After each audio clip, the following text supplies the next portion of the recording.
네, 안녕하세요. 매달 두 번째 주 화요일 하는 플랜 IT IT 전문가의 만남입니다. 진행 맡고 있는 지식 PD 고우성입니다. 자, 오늘은 이제 보안 관련된 두 분의 전문가를 모시고 지금부터 11시 20분까지 저희가 진행하도록 하겠습니다. 자, 첫 번째 세션은요. Security IBM 엑스포스 연구소가 말하다라는 주제로 IBM 코리아의 박형근 차장님 모시고 지금부터 한 30분간 토크 나누도록 하겠습니다. 안녕하세요. 네, 안녕하세요. 자, 이제 IBM 엑스포스 연구소 좀 여러분들 저희가 지금 여러 사전 등록한 전자신문 UTV나 아니면 플랜 IT 아니면 그 토크 IT 거기서 사이트에서 여러분들 이 엑스포스 연구소 상반기 리포트를 거의 100쪽 되는 거를 다운받으실 수 있습니다. 그걸 안 보신 분은 이따가 방송 끝나고서 다운받으셔가지고 한번 보시면은 오늘 토크 들으셔서 보시고 나면 더 좋을 것 같습니다. 자, 먼저 그 IBM이 보안 관련돼 가지고 엄청나게 이 지도상에 거의 이거 몇 개나 됩니까? 지금 지역이 벌써 한 20여 개 되는 것 같은데. 네네. 네. IBM이 이제 전 세계적으로 9개 보안 관제센터를 운영을 하고 있고요. 네네. 그다음에 이제 9개 보안 연구소를 보유하고 있습니다. 네. 그래서 또 9개 보안 연구소 이외에도 11개 보안 솔루션 그 개발 연구소도 같이 포함하면 네. 전 세계 모든 곳에 이제 IBM의 보안 개발 역량과 네. 그다음에 이제 모니터링하는 이제 네. 관제 인력들이 이제 다 퍼져 있다고 보시면 뭐 과언이 아닐 것 같습니다. 여기서 지금 그 IBM 블루지 않습니까? 네네. 블루로 안 칠해져 있는 네네. 저기 뭐 그린랜드라든지 아프리카 몇 군데, 네네. 몽골 사막 같은데 네네. 저기가 없는 겁니까? 네, 그렇죠. 그렇긴 한데요. 네네. 지속적으로 이제 IBM이 이제 커버하는 그런 지역들을 계속 넓혀가고 있습니다. 그래서 계속 사업장도 그쪽 지금 하얀 데에 이제 네. 파랗게 다시 칠해지고 있고, 그럼 이제 거기에 이제 또 보안 관련된 인력들이 이제 들어가게 되겠죠. 앞으로 전세 발전하면 다 나중에 다 푸른색이 되겠네요. 네네. 네. 그러면 여기서 보면 그 보안 관제센터하고 네네. 보안 연구소의 역할은 뭐 어떻게 다른 겁니까? 보안 관제센터는 이제 3,000개 현재 등록된 3,000개 고객들의 이제 보안 인프라를 이제 모니터링하면서 이제 보안 위협에 이제 대응해 주는 곳이 이제 보안 관제센터고요. 네. 근데 거기에서 이제 발견된 사항들을 이제 3,000여 개의 고객들만 이제 그 이득을 갖고 가는 것이 아니라 이제 연구해서 그거를 이제 하나의 보안 컨텐츠로 만들어서 이제 전 세계에 이제 IBM의 이제 보안 솔루션을 사용하고 있는 고객들에게도 동일하게 네. 그래서 앞선 이제 보안 대응력을 이제 제공해 주기 위한 역할을 하는 것이 보안 연구소입니다. 아, 네. 그러면 오늘 우리가 요 행사 사이트에 그 원래 게시한 네네. 그 리포트 같은 것들은 대외적으로 완전 공개한 거 아닙니까? 네, 맞습니다. 고객 말고도. 네네, 맞습니다. 네. 네. 자, 그럼 이 보안 연구소, 엑스포스 보안 연구소가 네. 이게 역사가 좀 오래됐나요? 어떤가요? 궁금한 분도 꽤 있을 것 같은데. 아, 예. 좀 당황스럽네요. 역사는 굉장히 오래됐습니다. 왜냐하면 이제 IBM 엑스포스 보안 연구소는 이제 예전에 ISS라고 하는 회사를 인수하기 전에 그 회사의 연구소였기 때문에 IBM의 인수된 지는 2000년 초반인 걸로 알고 있고요. 네. 그 이전부터 이미 연구소로서 명성이 높았었습니다. 선견지명이 있었네. 네. 자, 그러면 그 이 연구소에서 오늘 우리가 네. 집중 이제 분석할 그 리포트 네네. 이게 반기별로 상반기, 네. 하반기 두 번 나오는 겁니까? 1년에? 네, 1년에 2번 나오고요. 그래서 네. 상반기는 이제 9월에 나왔고요. 이제 풀리어 전체는 이제 내년 한 3월 정도에 나올 예정입니다. 네. 네. 그럼 내년 한 3월, 4월에 또 한 번 더 네, 한 번 또 해야죠. 네. 자, 그러면 요번에 그럼 이 상반기에 대해서 이렇게 우리가 이런 얘기를 하는 거 국내에서는 처음 있는 거 아닙니까? 이거에 대해서 어떤가요? 네, 좀 더 이제 이런 시간을 많이 이제 갖고 이제 전 세계적인 이제 보안 동향이 이제 결국 이제 국내 동향으로 또 같이 발 맞춰서 갑니다. 요즘에 이제 글로벌 시대이기 때문에 그래서 계속 이런 이제 기회를 많이 가져야 되는데 앞으로도 더 많이 네. 이제 이런 기회를 가져 노력을 하려고 합니다. 알겠습니다. 네. 자, 그러면 이제 2012년 올해 상반기에 어떤 이제 보안 관련돼 가지고 동향하고 위험 보호 어떻게 추세가 어떤지를 지금 여기 나와 있는 것들이 오늘 얘기를 네네. 하는 것들이겠죠? 네네. 이제 네. 한번 간단하게 크게 보면 어떤 것들이 있는지. 네. 일단 전 세계적으로 이제 국내 포함해서 APT라는 용어는 이제 네. 이미 언론상에서 굉장히 많이 이제 회자가 되고 있습니다. 그래서 물론 APT라는 게 이제 특별한 이제 그런 공격이나 해킹 기법이 아니라 어떻게 보면 이제 종합 선물 세트로 이제 소개 목적을 이제 달성하고자 하는 이제 그런 것이 이제 APT가 되겠는데요. 그 안에서 이제 주로 사용되고 있는 것들이 이제 웹에 대한 취약점들이라든가 아니면 이제 새로 대두되고 있는 이제 모바일이나 아니면 이제 모바일 안에서도 보면 이제 맥 관련된 이제 그런 새로운 것들, 그 다음에 이제 뭐 패스워드의 취약점이라든지 뭐 OS의 취약점, 그 다음에 이제 뭐 이런 여러 가지 것들을 이제 기반으로 해서 이제 APT가 이제 나오게 되겠고요. 거기에 대한 이제 대응으로서 이제 IBM은 이제 보안 인텔리전스 부분하고, 그 다음에 이제 이런 공격들이 이제는 이제 전쟁과 같은 사이버 전이라고 이제 명시를 하는데 이제 그런 것과 동일하게 생각이 돼서 어떤 교전 규칙에서 따오는 이제 OKA라고 하는 이제 그러한 방법론을 이제 소개를 하고 있습니다. 뭐라고 읽습니까? 발음은 오코카? 오코카라고 발음을 해야 되는데 네. 좀 어색하네요, 저도. 네네네. 자, 여러분들은 어떤지 모르지만 저는 여기 보니까 단어들이 좀 이렇게 어떤 우리 생소한 단어들이 몇 개가 있네요. 보니까 그만큼 이제 이 보안 위협도 뭔가 이제 진화하는 것 같습니다. 예. 자, 이런 것들에 대해서 이제 지금부터 자세하게 알아보도록 하죠. 예.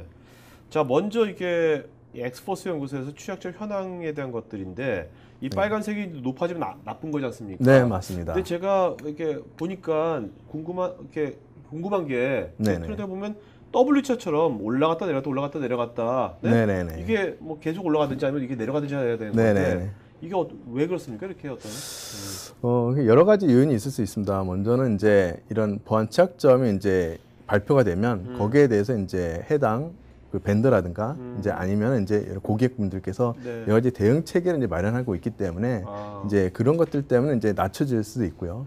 또 하나는 이제 점점 기술이 발전할수록 이제 이 취약점을 발굴하는 이제 그러한 이제 뭐 연구가나 아니면 해커나 연구의 시간이 이제 또 필요할 수도 있습니다. 그래서 여러 가지 요인들을 인해서 지금 현재 보면은 이제 IBM 엑스포스 이 동향 관점에서 보면 2년 주기로 올라갔다 내렸다 하는 그런 W 곡선을 계속 그리고 있습니다. 그러니까 짝수해에 많이 올라가네요. 네네네. 올해감 저게 지금 2012년 해가지고 딱 하셨는데, 저거는 올해 12월 말이 안 됐으니까 반기 건가요? 네네. 반기가 벌써 2010년도에 동일한 수치고요. 그래서 아마 저 풀리어로 하게 되면 전체 올해 끝까지 가게 되면 저 곡선이 굉장히 높고서 아마 최대의 취약점 발굴의 해가 되지 않을까 생각이 됩니다. 이거는 뭐 성장률이라면 좀 뭐하지만 나쁜 거니까 엄청나게 뭐 올해 되게 많이 맞습니다. 높아진 거네요. 네네. 올해 이렇게 특별히 이렇게 높아지는 이유가 뭐 있을까요? 올해. 올해 특별히 높아졌다기보다는요. 기속적으로 이 취약점을 이제 발굴하고 있는 그런 인프라들이 점차 많아짐에 따라서 그 인프라 내에서 발견되는 이제 그런 취약점들이 굉장히 많이 있고요. 그다음에 이제 또 취약점 중에 상당 부분이 또 웹 취약점이 굉장히 많이 있습니다. 그래서 웹의 인프라가 이제 전반적으로 이제 PC에서부터 시작해서 모바일로 인프라가 점점 확대됨에 따라서 취약점도 굉장히 많이 늘어나고 있고요. 또 웹이라는 건 이제 하나의 서비스이기 때문에 서비스 종류가 늘어나면 늘어날수록 역시 마찬가지로 취약점이 증가하는 특성을 보일 수 있습니다. 사실 요즘 뭐 모든 것이 다 웹으로 통한다는 말도 있지 않습니까? 사실 그래서 이런 것도 있는 것 같고 구조적으로. 네네 맞습니다. 근데 여기 보면 SQL 인젝션, 크로스 사이트 스크립팅, 이런 것들은 사실 예전부터 나왔단 말이니까. 그렇죠. 근데 왜 안 없어지는 거예요, 이런 게? 그러니까 2000년대부터 이미 그 이전부터도 이미 많이 회자가 되었고 얘기가 됐던 것이 이제 SQL 인젝션, 그다음 크로스 사이트 스크립팅이라는 이제 이 두 가지 취약점인데요. 아무래도 이제 좀 이제 IBM 같이 큰 대형 회사 같은 경우에는 이제 자체적으로 이제 좀 안전하게 이제 소프트웨어를 개발하기 위한 여러 방법론, 소위 말하는 이제 SDLC라고 하는 Secure Development Life Cycle이라고 하는 그 각자의 체계를 가지고 이제 시큐어하게 이제 개발을 하는데, 이제 신생하는 이제 새로 생긴 이제 그런 업체나 서비스 아니면 이제 영세한 좀 작은 규모의 기업에서 이제 그런 체계를 이제 갖출 수가 없는 그런 어려운 점이 있고요.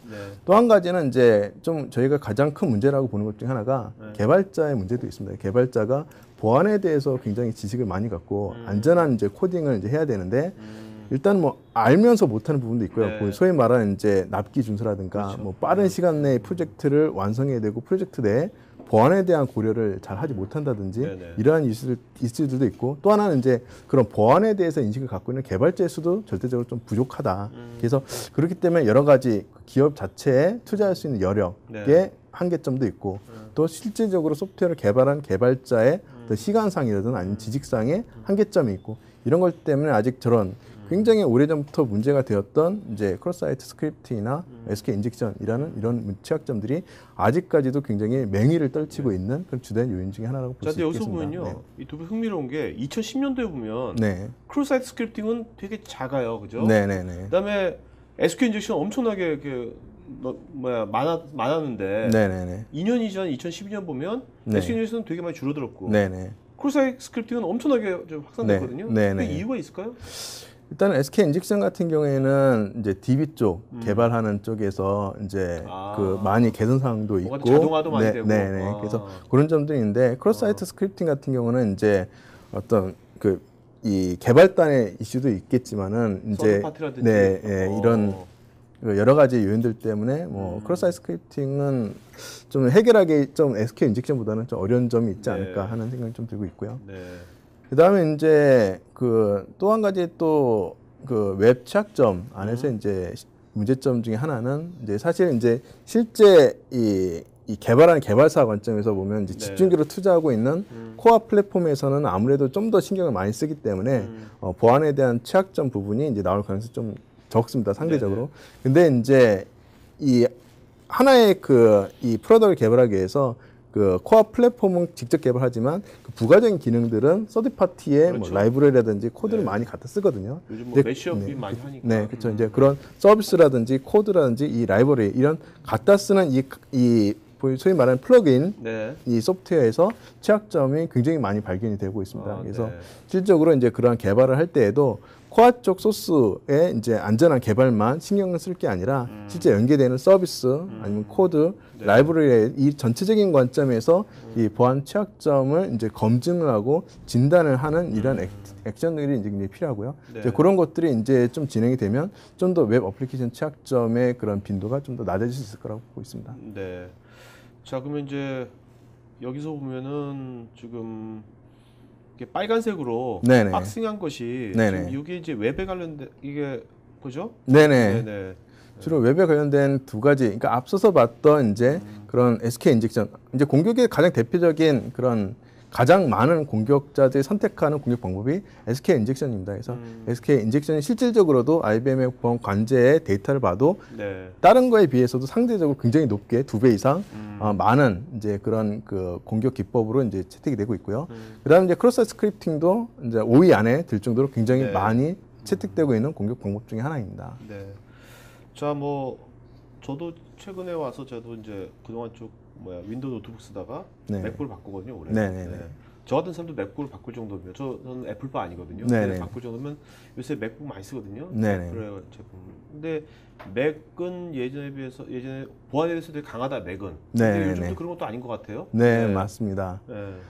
최근 들어서 이제 그 공격자들이 이제 선호하는 이제 그런 사실 플랫폼을 어떤 플랫폼을 선호한다라는 거는 사실 없어졌어요. 왜냐면은 이제 그 BYOD라든지 이제 Bring Your Own Device라고 해서 사용자들이 자신의 이제 기기를 갖고 갑니다. 네네. 자신의 기기를 갖고 가다 보니까는 이제 윈도우즈 플랫폼이 주된 환경에서 이제는 멀티 플랫폼으로 이제 가게 되는 거고요. 그래서 이제 악성 코드나 이제 공격자들도 이제 이 멀티 플랫폼에 대응하기 위한 코드를 이제 제작을 이제 시작을 했습니다. 거기에 네. 대한 이제 대표적으로 하이라이트 된 것이 이제 맥에 대한 악성 코드가 이제 증가하게 된 상황이고요. 지금 이 그림에서 이제 차트에서 보시면은 플래시백이라는 게 이제 최초에 나왔던 이제 악성 코드였고요. 네. 요 맥 악성 코드 이 플래시백 같은 경우에는 사용자들한테 이 플래시 플레이어를 이제 설치하도록 유도함을 통해서 사용자들이 이제 설치를 하게 되면은 사용자의 웹 브라우저에 그런 클릭하는 이제 구글이나 이런 거 사용할 때 네. 클릭하는 것들을 인터셉트, 그러니까 가로채 가지고 네. 이제 구글 그 광고를 이제 자동으로 클릭시키게 함을 통해서 금전적인 이득을 취하는 이제 악성 코드였었고요.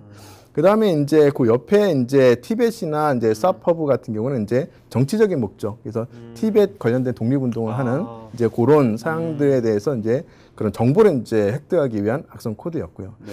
그다음 이제 크리시스는 이제 가장 최근에 나온 악성 코드인데요. 크리시스를 이제 좀 더 자세하게 설명하기 이전에 요 세 가지, 그러니까 이 플래시백이나 네. 아니면 이제 티벳이나 이제 세퍼브나 크리시스나 공통점이 한 가지 있습니다. 그 공통점이 뭐냐면 자바 기반의 공격이라는 거예요. 그러니까 맥이든 윈도우즈든 할 거 없이 모든 플랫폼에 공격할 수 있는 이제 그런 악성 코드로 이제 진화해 가고 있고요. 그중에서 크리시스가 가장 위협적이고 성공적인 모델 현재까지 나와 있는 이제 그런 악성 코드로 이제 좀 더 자세하게 이제 설명을 드리면요.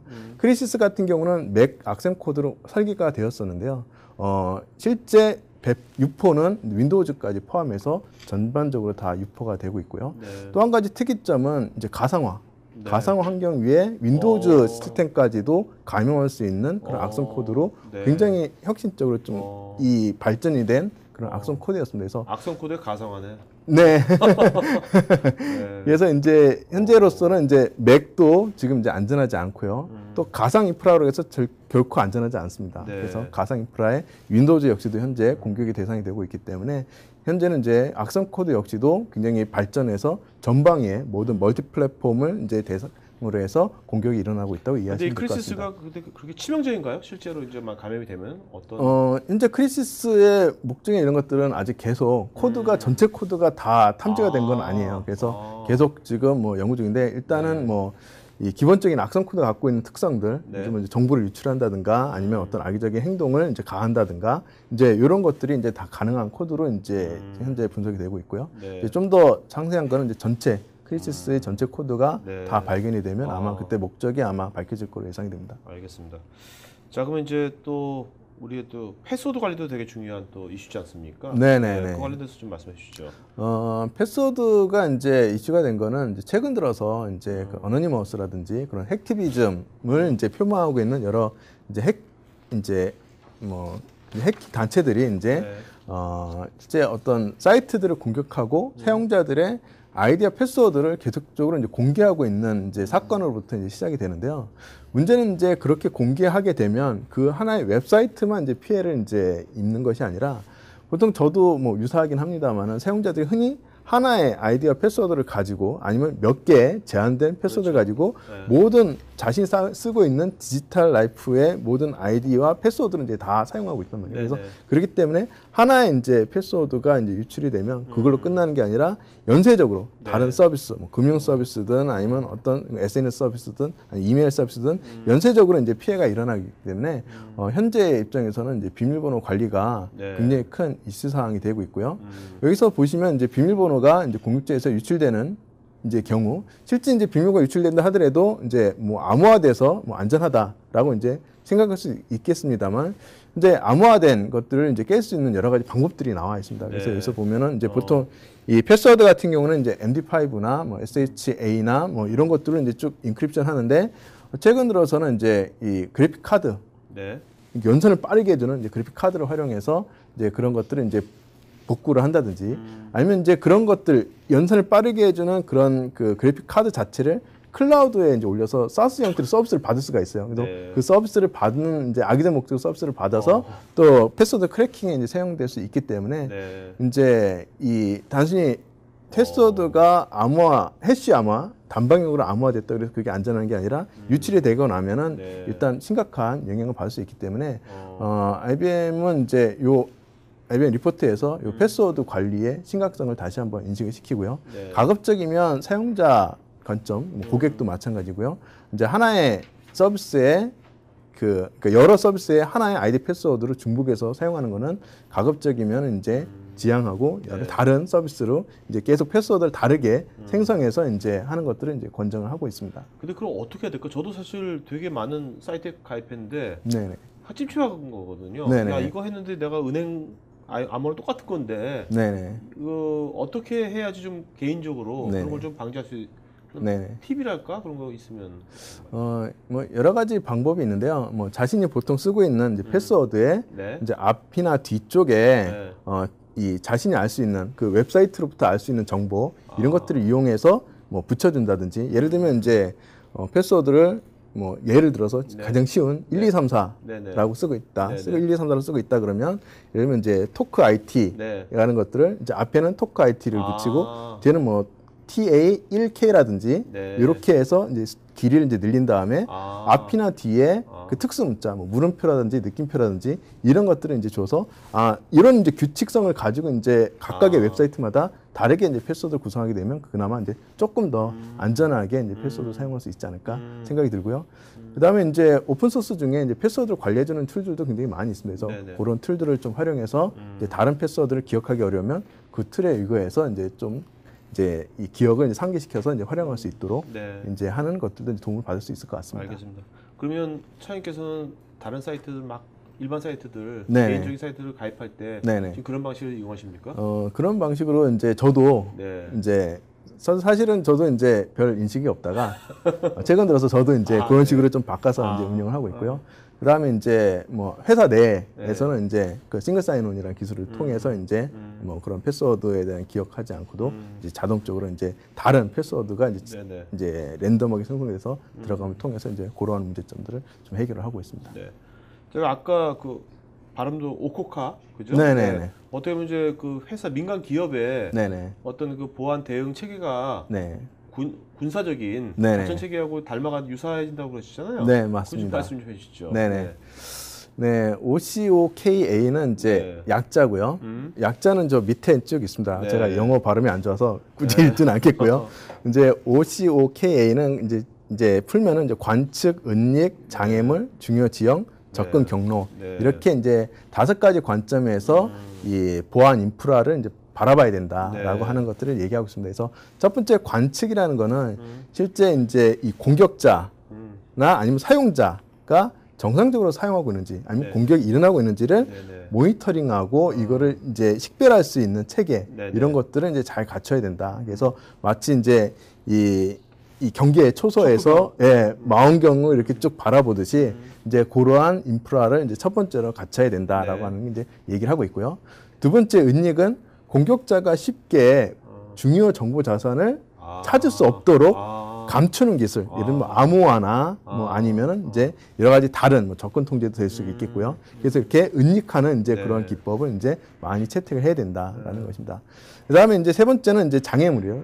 공격자들이 쉽게 아까 얘기했던 중요 정보 자산에 도달할 수 없도록 네네. 계속 네네. 이 여러 가지의 보안 이 레이어를 이제 두어서 이제 접근을 이제 방지하는 건데 이제 그 보안 안에서 보면 이제 그 이 여러 가지 뎁스로 해서 이제 보안 체계를 갖춘 것에 대해서 얘기를 하고 있습니다. 그래서 그런 장애물이 이제 그런 하나의 솔루션이 아니라 이 여러 가지의 보안 솔루션 아니면 이제 중복되더라도 네. 여러 가지 장애물을 놔서 쉽게 이 중요 정보 자산에 은닉된 중요 정보 자산에 도달하지 않도록 해야 된다는 거고요.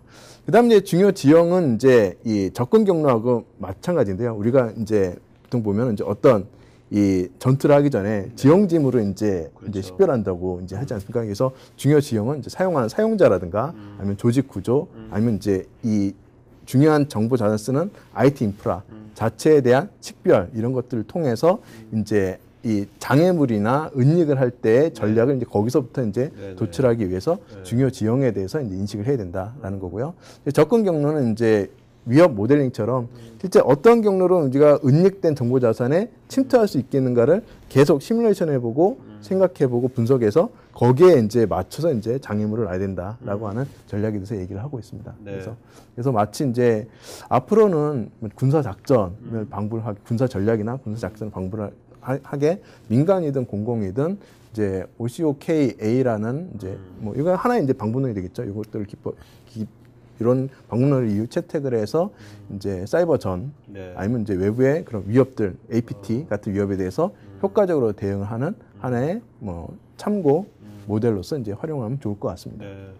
지금 말씀 들어보니까 뭐 지금 당장 알겠지만 앞으로 미래에서는 지금 뭐 해병대처럼 네네. 그 정도 규모의 어떤 사이버 전을 수행하는 네네. 그런 조직도 생길 것 같고 네, 맞습니다. 또 네. 이제 전쟁이 꼭 우리가 미사일이나 총탄만 왔다 갔다 하는 게 아니라 네네. 진짜 가상 세계에서 이런 전쟁이 벌어질 것 같은 생각도 드네요. 네, 그렇죠. 이미 전쟁은 시작됐다고 봐도 네. 뭐 맞습니다. 이미 뭐 스터크스넷이나 이런 이제 사회 중요 인프라를 이제 대상으로 하는 이제 그런 공격들이 이제 많이 일어나고 있기 때문에 네네. 이제는 이제 뭐 실제 총알이나 뭐 이렇게 뭐 로켓 뭐 이런 것들을 가지고 이제 폭탄 가지고 이제 전쟁을 하는 게 아니라 네네.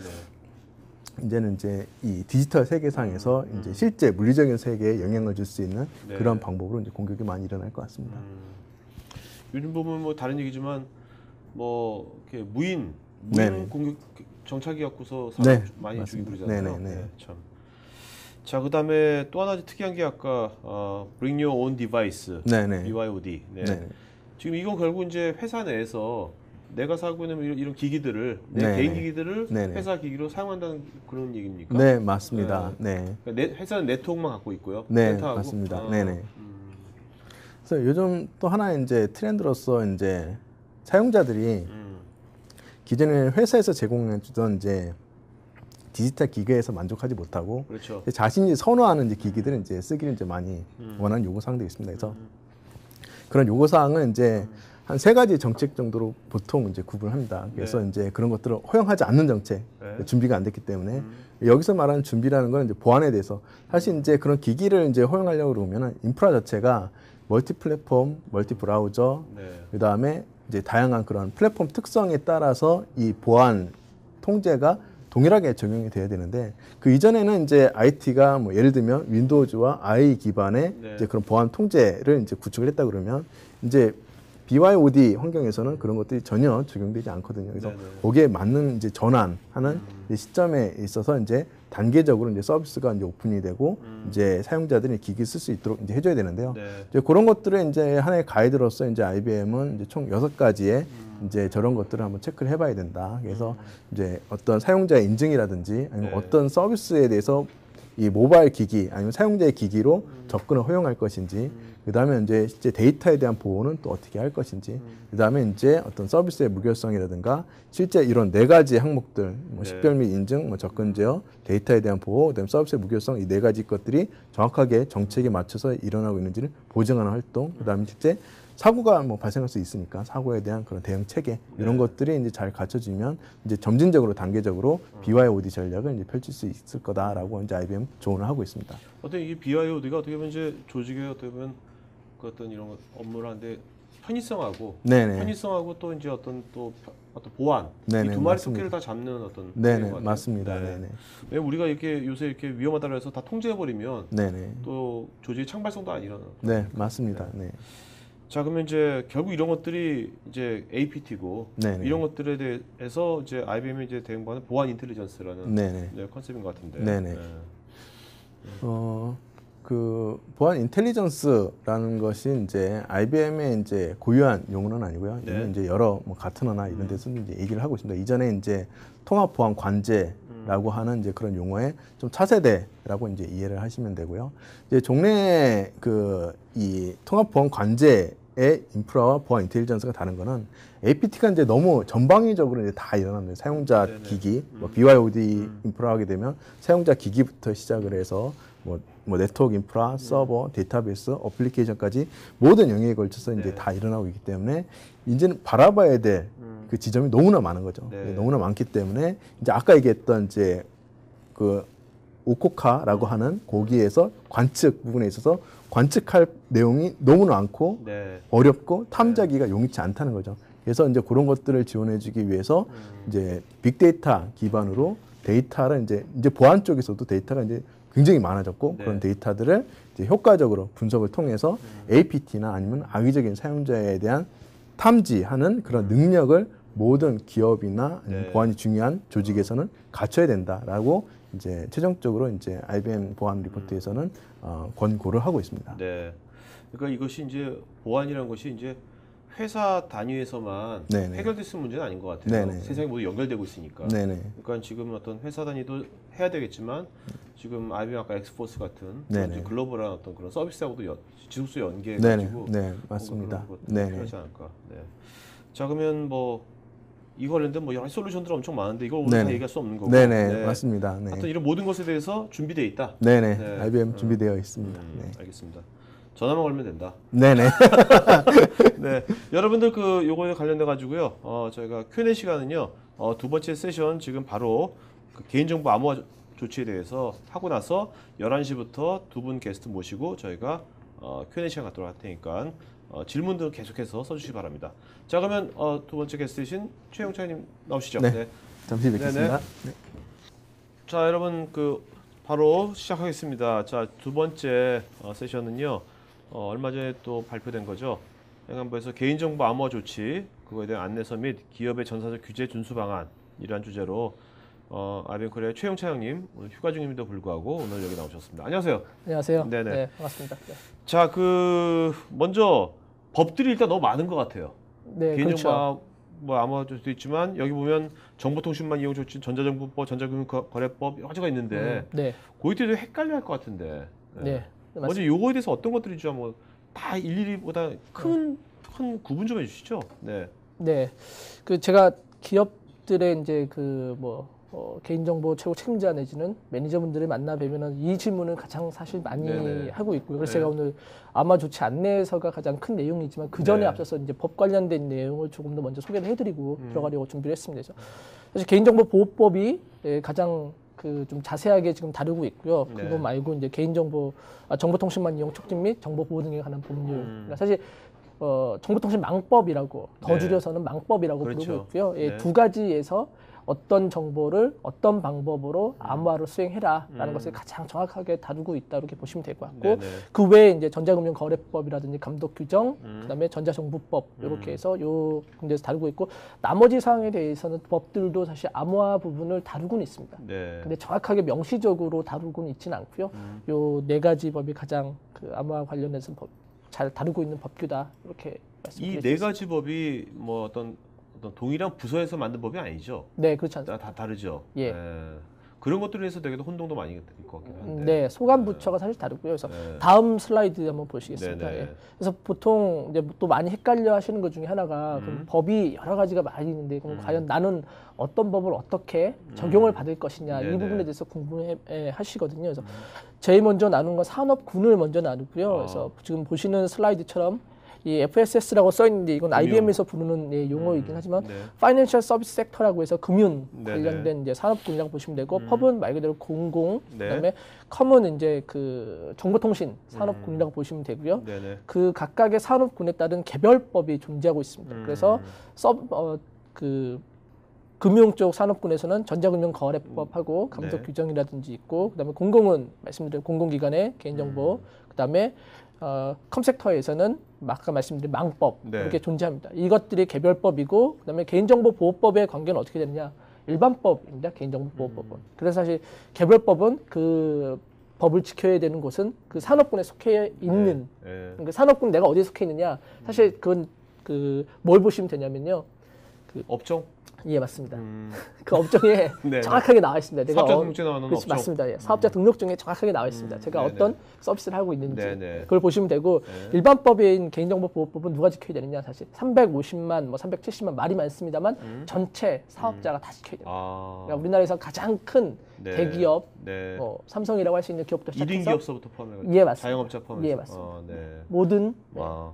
자영업자 소상공인이라고 정확히 표현을 하고 있습니다. 네. 소상공인이니까 전부 다 지켜야 되는 법으로 일반법화되어 있습니다.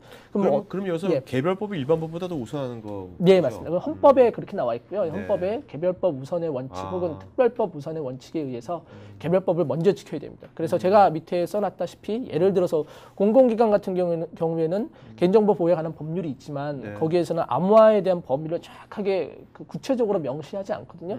그럼 어떻게 되느냐? 차례대로 내려와서 이제 그 적용을 받기 때문에 개별법 우선으로 먼저 적용을 해서 거기서 지켜야 될 사항을 다 지키고 네. 그 다음에 이제 일반법인 개인정보보호법을 보는데 개인정보보호법 속에서 암호화에 대한 내용을 다루고 있기 때문에 결국에는 공공기관의 개인정보 보호에 관한 법률 플러스 개인정보보호법 두 네. 개를 다 네. 지키도록 이렇게 돼 있습니다. 알겠습니다. 근데 뭐 다른 얘기 최영찬님은 원래 법을 전공하셨나요? 그렇진 않습니다. 원래 IT 네. 전공하셨어요? 네, IT 전공. 근데 좀 법률가 같은 포스가 뭐 아주 말씀도 아주 논리적으로 논조적으로 아주 꼭 뭐 검사나 변호사 같이 이쪽을 하셔서 그런지 네 포스가 자 그러면 이제 실제로 이 장표 보면 이 암호와 관련돼 가지고 네. 여러 중복이 되고 약간 뭔가 이렇게 모순이라고 뭐랄까 지금 불이시된 것들을 갔을 때 어떻게 될지 그런 네. 걸 좀 말씀해 주시죠. 네. 조금 전에 그 우리 PD님이 잘 지적을 해주셨다시피 법에 관련돼서 만들어진 소관 부처가 조금씩 다릅니다. 네네. 그래서 개인정보보호법은 행안부, 행정안전부에서 네. 만들어진 법에 의해서 만들어진 법이고, 그다음에 정보통신망법 같은 경우에는 이제 방통위, 예, 지금 현재 그렇죠? 옛날에 정통부였죠. 예, 맞습니다. 방송통신위원회 방통위라고 부르고 있습니다. 방통위에서 이제 주도적으로 만들고 개정을 해 나가고 있는 법으로 되어 있고, 관련 시행령은 대통령령으로 나오게 되고, 관련돼서 이제 기술적 보호 조치 기준에 대해서는 네. 그 부의 그 부령으로 이제 나오도록 이렇게 되어 있습니다. 그래서 각각의 그 부령 속에 보면은 이제 어떤 법을 어떻게 그 각각의 법 속에서 암호화된 방식에 대한 차이가 조금씩 있습니다. 네. 비슷비슷하지만 네. 그래서 일방향으로 암호화될 거는 양쪽 법다 비밀번호를 네. 이제 일방향 암호화해라라고 되어 있고, 바이오 정보 같은 경우에는 그렇게 명시적으로 다루고는 있지는 않지만 어쨌든 유출됐을 경우에 굉장히 안 좋기 때문에 바이오 정보는 우리 환자 정보 같은 거 말하는 겁니까? 예, 제가 말씀드린 바이오 정보는 지문, 홍채, 아, 그다음에 뭐 여러 가지 음성, 필체, 네, 그러니까 네. 개인을 구분할 수 아, 있는 아. 신체적인 그리고 네네. 행동적인 특징도 역시 마찬가지로 다 바이오 정보라고 네네. 그렇게 알고 알겠습니다. 있습니다. 네, 네. 그다음에 고유식별 정보 같은 경우에는 이제 네 가지: 주민번호, 여권번호, 운전면허번호, 그다음에 외국인 등록번호 이렇게 되어 있고요. 그래서 개인정보 고유식별 정보에 대해서는 암호화를 해라라고는 개인정보보호법에는 거기까지만 되어 있고요. 네. 근데 망법에서는 주민번호 플러스 계좌정보 등의 금융정보까지 다 암호화해라라고 네. 이렇게 규정이 되어 있는 상황입니다. 자, 그다음에 이제 우리가 이제 암호화 시킬 대상이 데이터가 위치가 어디에 따라 가지고 또 다를 것 같은데 네. 어떤 조치해야 될 것들이 네. 그거 좀 말씀해 주시죠. 그 관점도. 네.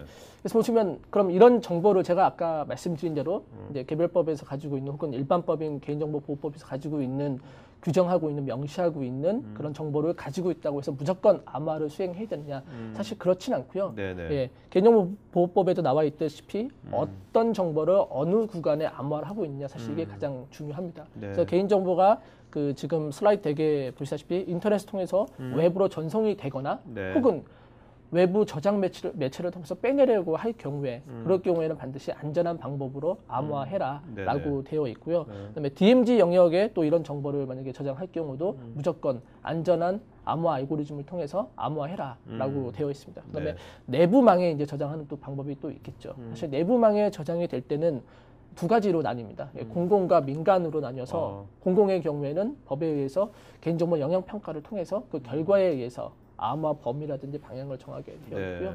공공은 위험도 분석이라는 걸 하게 됩니다. 그래서 위험도 분석 결과에 따라서 암호화의 범위라든지 방향이라든지 이런 걸 정하도록 이렇게 되어 있습니다. 공공기관의 그 영향평가 같은 거는 공공기관이니까 자기네들 어떤 조직이 있으니까 할 것 같은데 네. 민간기업 같은 위험도 분석은 누가 하는 겁니까? 저거는. 네, 사실 네. 그 강제성이라든지 어떤 그런 것들에 대해서 어떤 지속성이라든지 이런 것이 궁금하네요. 네, 정확히 지적을 해주셨고요. 네네. 영향평가는 그 법에 의해서 네. 33조에 나와 있는 법에 의해서 2016년 9월 30일까지 공공기관이면 이제 무조건 의무적으로 네. 수행을 하도록 되어 있습니다. 네네. 근데 이제 민간의 경우에는 권장으로 되어 있는 거죠. 네. 근데 많은 금융회사들이 지금 영향평가 내지는 위험도 분석을 하려고 시도를 많이 하고 계시고요. 네. 저희에게도 문의를 많이 주고 계십니다. 왜냐하면 사실 그 기업 입장에서도 혹은 개인정보 책임자도 그다음에 네. 개인정보 처리자 입장에서도 우리 회사가 어떠한 방법으로 개인정보를 수집하고 생성을 하고 그다음에 이를 이용하고 저장을 하고 그다음에 제3자에게 제공을 하고 그다음에 최종적으로 파기하는 방법에 있어서 흐름도를 만들고 그 흐름도에 따른 취약점이라든지 위험도 분석을 한 번도 해본 적이 없거든요. 네네. 이런 것들을 한번 해보고 어떤 부분에서 가장 우리가 유출할 수 있는 가능성이 큰지를 파악을 해보면 기업 입장에서 굉장히 아주 큰 이익이 네. 되고요. 네. 거기에 따라서 보완점이라든지 개선 방안을 만들어내 갈 수 있기 때문에 굉장히 좋은 네. 방법이라 할 수 있습니다. 네. 자, 그러면 앞으로 이제 어떤 이런 위험도 분석 평가라든지 영향평가 이런 것들에 대해서 어떤 컨설팅 펌이라든지 이런 서비스하는 데들이 전문직이 많아지겠네요. 네, IM팜에서. 예, 맞습니다. 영향평가는 현재 이제 행정안전부에 정식으로 등록되어 있는 기관은 IBM을 포함해서 18개 기관이 되어 있는 지금 상황입니다. 네. 자, 그다음에 여기 맨 밑에 보면은 이 암호화 계획을 수립하고 2012년 올해 말일까지 12월 30일까지 암호화를 적용해야 한다. 네. 하는데 이거 지금 시청자분들 중에서도 이거 이제 얼마 안 남았잖아요. 네. 회사 다닐 일도 많아 죽겠는데 네. 이거 못한 분도 있을 것 같은데 네. 어떻게 되죠 그런 분들은? 사실 맞습니다. 일단은 무조건 해야 되는 게 사실이고요. 네. 만약에 31일까지 뭐 유예를 해줬다라고 표현하지만 사실은 그런 표현을 정확하게 쓴 적은 없고 네. 31일까지 암호화를 적용하지 않은 경우에는 암호화 그 계획서를 이제 가지고 계셔야 됩니다. 네. 앞으로 이렇게 하겠다. 예. 그리고 31일 이후에는 사실 암호화를 적용해야 되는 것이 맞습니다. 최소한 착수를 해서 진행을 하고 있어야 되는 게 맞습니다. 네. 그러니까 계획도 착수에 포함되는 거군요. 그러니까. 네, 맞습니다. 간주화되는 거. 그래서 암호화 그 계획서를 수립해서 가지고 네. 계셔야 됩니다. 자, 그러면 이제 암호화를 이제 암호화를 어떻게 해야 되느냐? 이제 하면 어떤 알고리즘 같은 뭔가 그 기법이 있을 거 아닙니까? 네. 여러 가지 기법들이 있는데, 네. 이것도 권장 사항이 있는 거죠? 이렇게? 네. 사실 이번에 들어있는 암호화 조치 안내서의 가장 중요한 특징 중에 하나가 현재 나와 있는 암호화 알고리즘 방법이라든지 네. 그런 암호화 알고리즘을 탑재한 솔루션, 즉 다시 말해서 암호화 제품들이 굉장히 많습니다. 네네. 그런 것들 중에서 어떠한 것을 표준으로 생각을 하고 그다음에 어떤 것을 내가 채택을 하고 선택을 했을 때 네. 과연 법에 가장 준수하는 것인지, 그다음 실제로 실태 조사가 나왔을 때, 네. 혹은 정보 유출이 일어났을 때, 결국에는 이제 법원에 가게 되겠죠. 법원에 갔을 때 내가 의무를 다했는지, 네. 그 부분을 이제 여기서 많이 정리를 해놨다라고 그게 가장 큰 특징이고 이것들을 이용해서 그 개인정보 책임자라든지 그다음에 매니저 분들은 안내서라든지 이제 지침으로 삼아서 갈 수 있을 것 같습니다. 그래서 암호 알고리즘 방법으로 보면은 이제 시드라든지 그다음에 아리아라든지 이제 시드 같은 경우는 우리나라에서 만들어졌고 그다음에 아리아 같은 경우도 역시 우리나라 이제 그 국가 표준입니다. 아리아 같은 경우. 네. 그다음에 좀 빠졌는데요. AES라고도 있습니다. 네. AES가 중간에 빠졌네요. 네네. AES 같은 경우 미국 기술표준협회에서 리스트에서 만들어 놓은 이제 미국의 공식적인 이제 국가 표준의 암호화 방법이라고 보시면 되고요. 네. 이 정도 같은 경우는 거의 대부분의 암호화 솔루션이 다 탑재하고 있는 알고리즘이라고 보시면 될 것 같습니다. 특히 뭐 시드하고 아리아 같은 경우에는 우리나라 거이기 때문에 KS 표준 내지는 TTA 표준이라고 부르거든요. 네네. 그렇기 때문에 좀 뭐 논란의 소지는 있지만 어쨌든 우리나라이기 때문에 우리나라의 암호를 우리나라의 개인정보를 우리나라의 암호화 알고리즘으로 KS 네네. 표준으로 그 보호한다는 그런 그런 의미가 있고요. 그다음에 공격키 암호화 알고리즘 방식으로 또 이렇게 한 4가지 정도가 되어 있고, 그다음에 일방향 암호화 알고리즘 방법으로 이렇게 SH 원래는 A1이었는데 지금 여기 나와 있는 거는 SHA2입니다. 그래서 이런 그 취약점이 이제 노출되었다, 취약할 부분이 있기 때문에 SH2를 쓰도록 이렇게 되어 있습니다. 그리고 특별히 공공기관의 같은 경우에는 이런 알고리즘뿐만 아니라 IT 보안 인증 사무국의 검증 대상 암호 알고리즘 목록을 같이 참고하셔서 적용을 하셔야 됩니다. 그리고 이 암호 알고리즘을 탑재한 이제 결국엔 제품이지 않습니까? 솔루션이죠. 그렇죠. 솔루션을 고객께서 결국엔 적용을 하셔야 되거든요. 그럼 이 암호 알고리즘을 이용해서 어떠한 방법으로 암호를 할 것이냐, 그 부분을 또 상세하게 다루고 있는 게 다음 장 보시면 이렇게 5가지 방법입니다. 그래서 맨 위에 처음 나와 있는 것이 기존 API 방식이고요. 그래서 그 어플리케이션 서버를 따로 두고 DB 서버가 뒤에 있고요. 암호화하는 방법, 그다음에 DB 서버 자체에다가 암호화 솔루션을 플러그인으로 설치하는 방법, 그다음에 DB 서버 자체 암호화인 특정 이제 제품 쪽에서 많이 구현을 하죠. 저희 IBM도 DB2라는 이제 DB 서버 DBMS를 제품을 가지고 있고요. 이런 DBMS에서 자체적으로 구현되어 있는 방법, 그다음에 DBMS 암호화 기능 호출하는 방법이 있고요. 좀 개발 형태가 많이 들어가는 방법이고요. 그다음에 조금 생소할 수 있지만 운영 체제에서 암호하는 방법. 이건 뭐냐면 OS가 있고 그다음에 피지컬 레이어와 OS 있지 않습니까? 그래서 커널인데 커널 단에다가 여기는 암호화 모듈을 탑재를 하는 것이고요. 그다음에 실제로 물리적인 피지컬 I/O가 일어나면 전부 다 암호화를 하는 방법이 있습니다. 이렇게 5가지, 그러니까 앞서서 말씀드린 암호 알고리즘을 포함하고 있는 이런 5가지 방법으로 만약에 지금 가지고 계신 그 개인정보를 암호화했다라고 하면 일단은 행안부에서 나온 개인정보에 암호화 조치 안내서 가이드에는 충족하는 조건이다라고 말씀드릴 수 그러니까 있습니다. 지금 시청자분들이 네. 뭐 이거 암호 관련된 어떤 제품이나 소식이 있다면 이 5가지 중에 하나에 해당되는 거 아닙니까? 거의- 유형을 나눠주면 그죠? 예, 맞습니다. 그리고 아까 그런 이제 암호 알고리즘이 거기 스펙에 있는지 없는지도 한번 체크해봐야 될 거고요, 그죠? 예, 맞습니다. 우리가 더 근데 뭐 지금 나와 있는 요 5가지 방법과 조금 전에 말씀드린 암호 알고리즘 방법이 기존에 나와 있는 제품들의 크게 벗어나지 않습니다. 네. 그렇기 때문에 기존에 나와 있는 제품에 대해서 정확하게 행안부에서 이게 법률적인 준수 사항이 맞습니다, 아닙니다. 네네. 라는 거에 대해서 다시 한번 명확하게 명시를 해줬다. 이렇게 볼 수 있습니다. 네. 자, 우리가 이제 큰 뭐 어떤 통신회사나 아니면 카드사라든지 그런 이제 엄청난 많은 이제 회원 정보를 갖고 있는 거대 기업도 그렇지만 일반 자영업자 네. 아니면 아까 소상공인 말씀하셨지만 네. 뭐 부동산 거래업자 같은 데 되게 많은 중요한 이제 인적 정보 같은 걸 갖고 있잖아요. 예, 맞습니다. 그런 데들도 요번에 이런 암호 조치에 해당이 되는 겁니까? 어떤지. 예. 조금 전에 말씀드린 대로 개인정보보호법은 일반법입니다. 그래서 네네.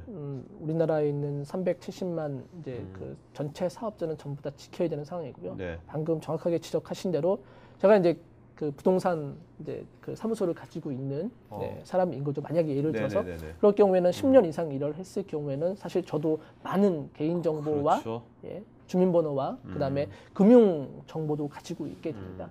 심지어는 계좌 정보에 카드 번호까지 사실 쓰는 경우도 많이 있지 않습니까? 네네네. 부동산 거래를 하다 보면 그럴 경우에는 어떻게 해야 되냐? 그 경우도 역시 마찬가지로 암호화를 적용을 해야 됩니다. 하지만 실상을 보면 그런 분들 소상공업자 분들은 DBMS 서버 자체를 구축해서 가지고 계신 건 아니거든요. 그렇죠. 그럼 제가 앞서서 말씀드린 암호화 알고리즘과 그다음에 그런 것들이 탑재된 암호화 솔루션을 적용하는 거는 사실상 불가능에 가깝습니다. 네네. 그럴 경우에는 대개 지금 나와 있는 대로 개인정보 취급자가 PC에 개인정보를 직접 저장을 하고 관리를 할 경우에는 이렇게 행안부에서 4가지 방법입니다. 그래서 만약에 문서를 쓰게 된 경우에는 이제 오피스라든지 이런 문서 자체에서 제공하는 암호화 방법이 있습니다. 이런 암호화 기능을 반드시 사용을 하시고 혹은 조금 더 발전된 방법으로 암호화 유틸리티를 사용해서 암호화를 한다든지 혹은 DRM 네. 이용해서 암호화한다든지 혹은 디스크 암호화를 이용을 해서 암호화를 하도록 되어 있습니다.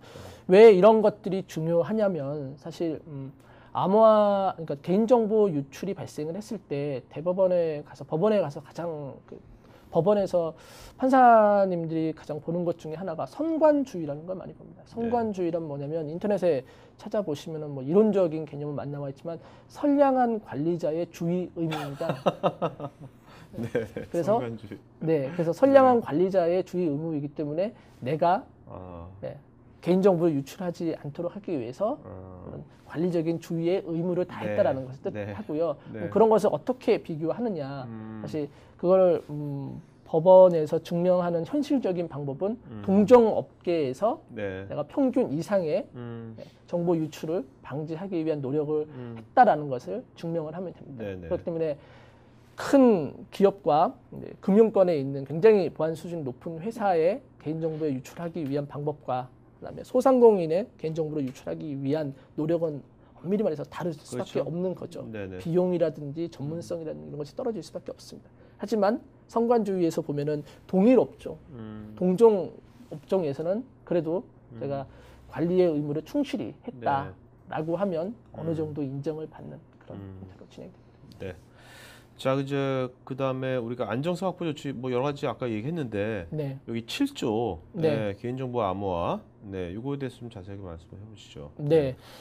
사실 개인정보보호법의 안전성 확보 조치 기준에는 이렇게 3조에 나와 있는 관리적인 보호 조치뿐만 아니라 4조부터 10조까지는 이제 물리적, 기술적 보호 조치의 내용입니다. 제가 오늘 말씀드린 거는 7조의 개인정보 암호화에 관련돼서 조치 안내서가 지난달 10월 달에 나왔기 때문에 거기에 대해서 좀 자세하게 알려드렸고요. 근데 기업 입장에서 보면 3조부터 시작해서 10조까지 전부 다 지켜야 되는 상황인 거죠.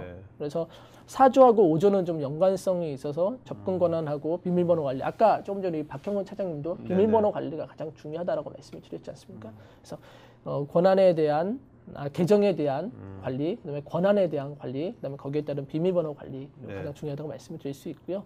그다음에 접근 통제 시스템은 사실 게이트웨이에 따라서 맨 위에 파이어월이라든지 IPS라든지 이런 부분을 운영을 하는 것이 더 중요하다 할 수 있고요. 그다음에 7조 좀 이따 설명을 마저 드리고, 그다음에 8조 같은 경우는 개인정보에 누가 접속을 했느냐 이런 접속 기록에 대해서 보관을 하고 유변조 방지하도록. 그다음에 9조 같은 경우에는 사실 안티바이러스 소프트웨어 얘기를 하는 겁니다. 네네. 안티바이러스 소프트웨어를 설치하고, 10조 같은 경우에는 개인정보가 지금 반드시 이렇게 뭐 온라인화되어 있는 전자문서로 존재하느냐, 그렇지 않고요.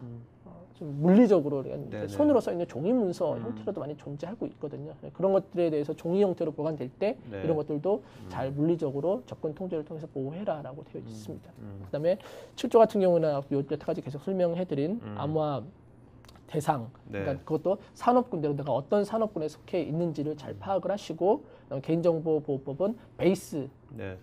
보시면 되고, 거기에 따라서 어떻게 내가 보관하고 있느냐, 보관 저장 장소에 따라서 암호화 방법을 선택하시면 될 것 같습니다. 그러니까 이 3조부터 10조 요 조항들을 어길 경우에 네. 어겼는데 뭔가 그 회원 정보가 유출됐다. 네, 그러면 이제 형사 처벌을 받는 겁니다. 네 맞습니다.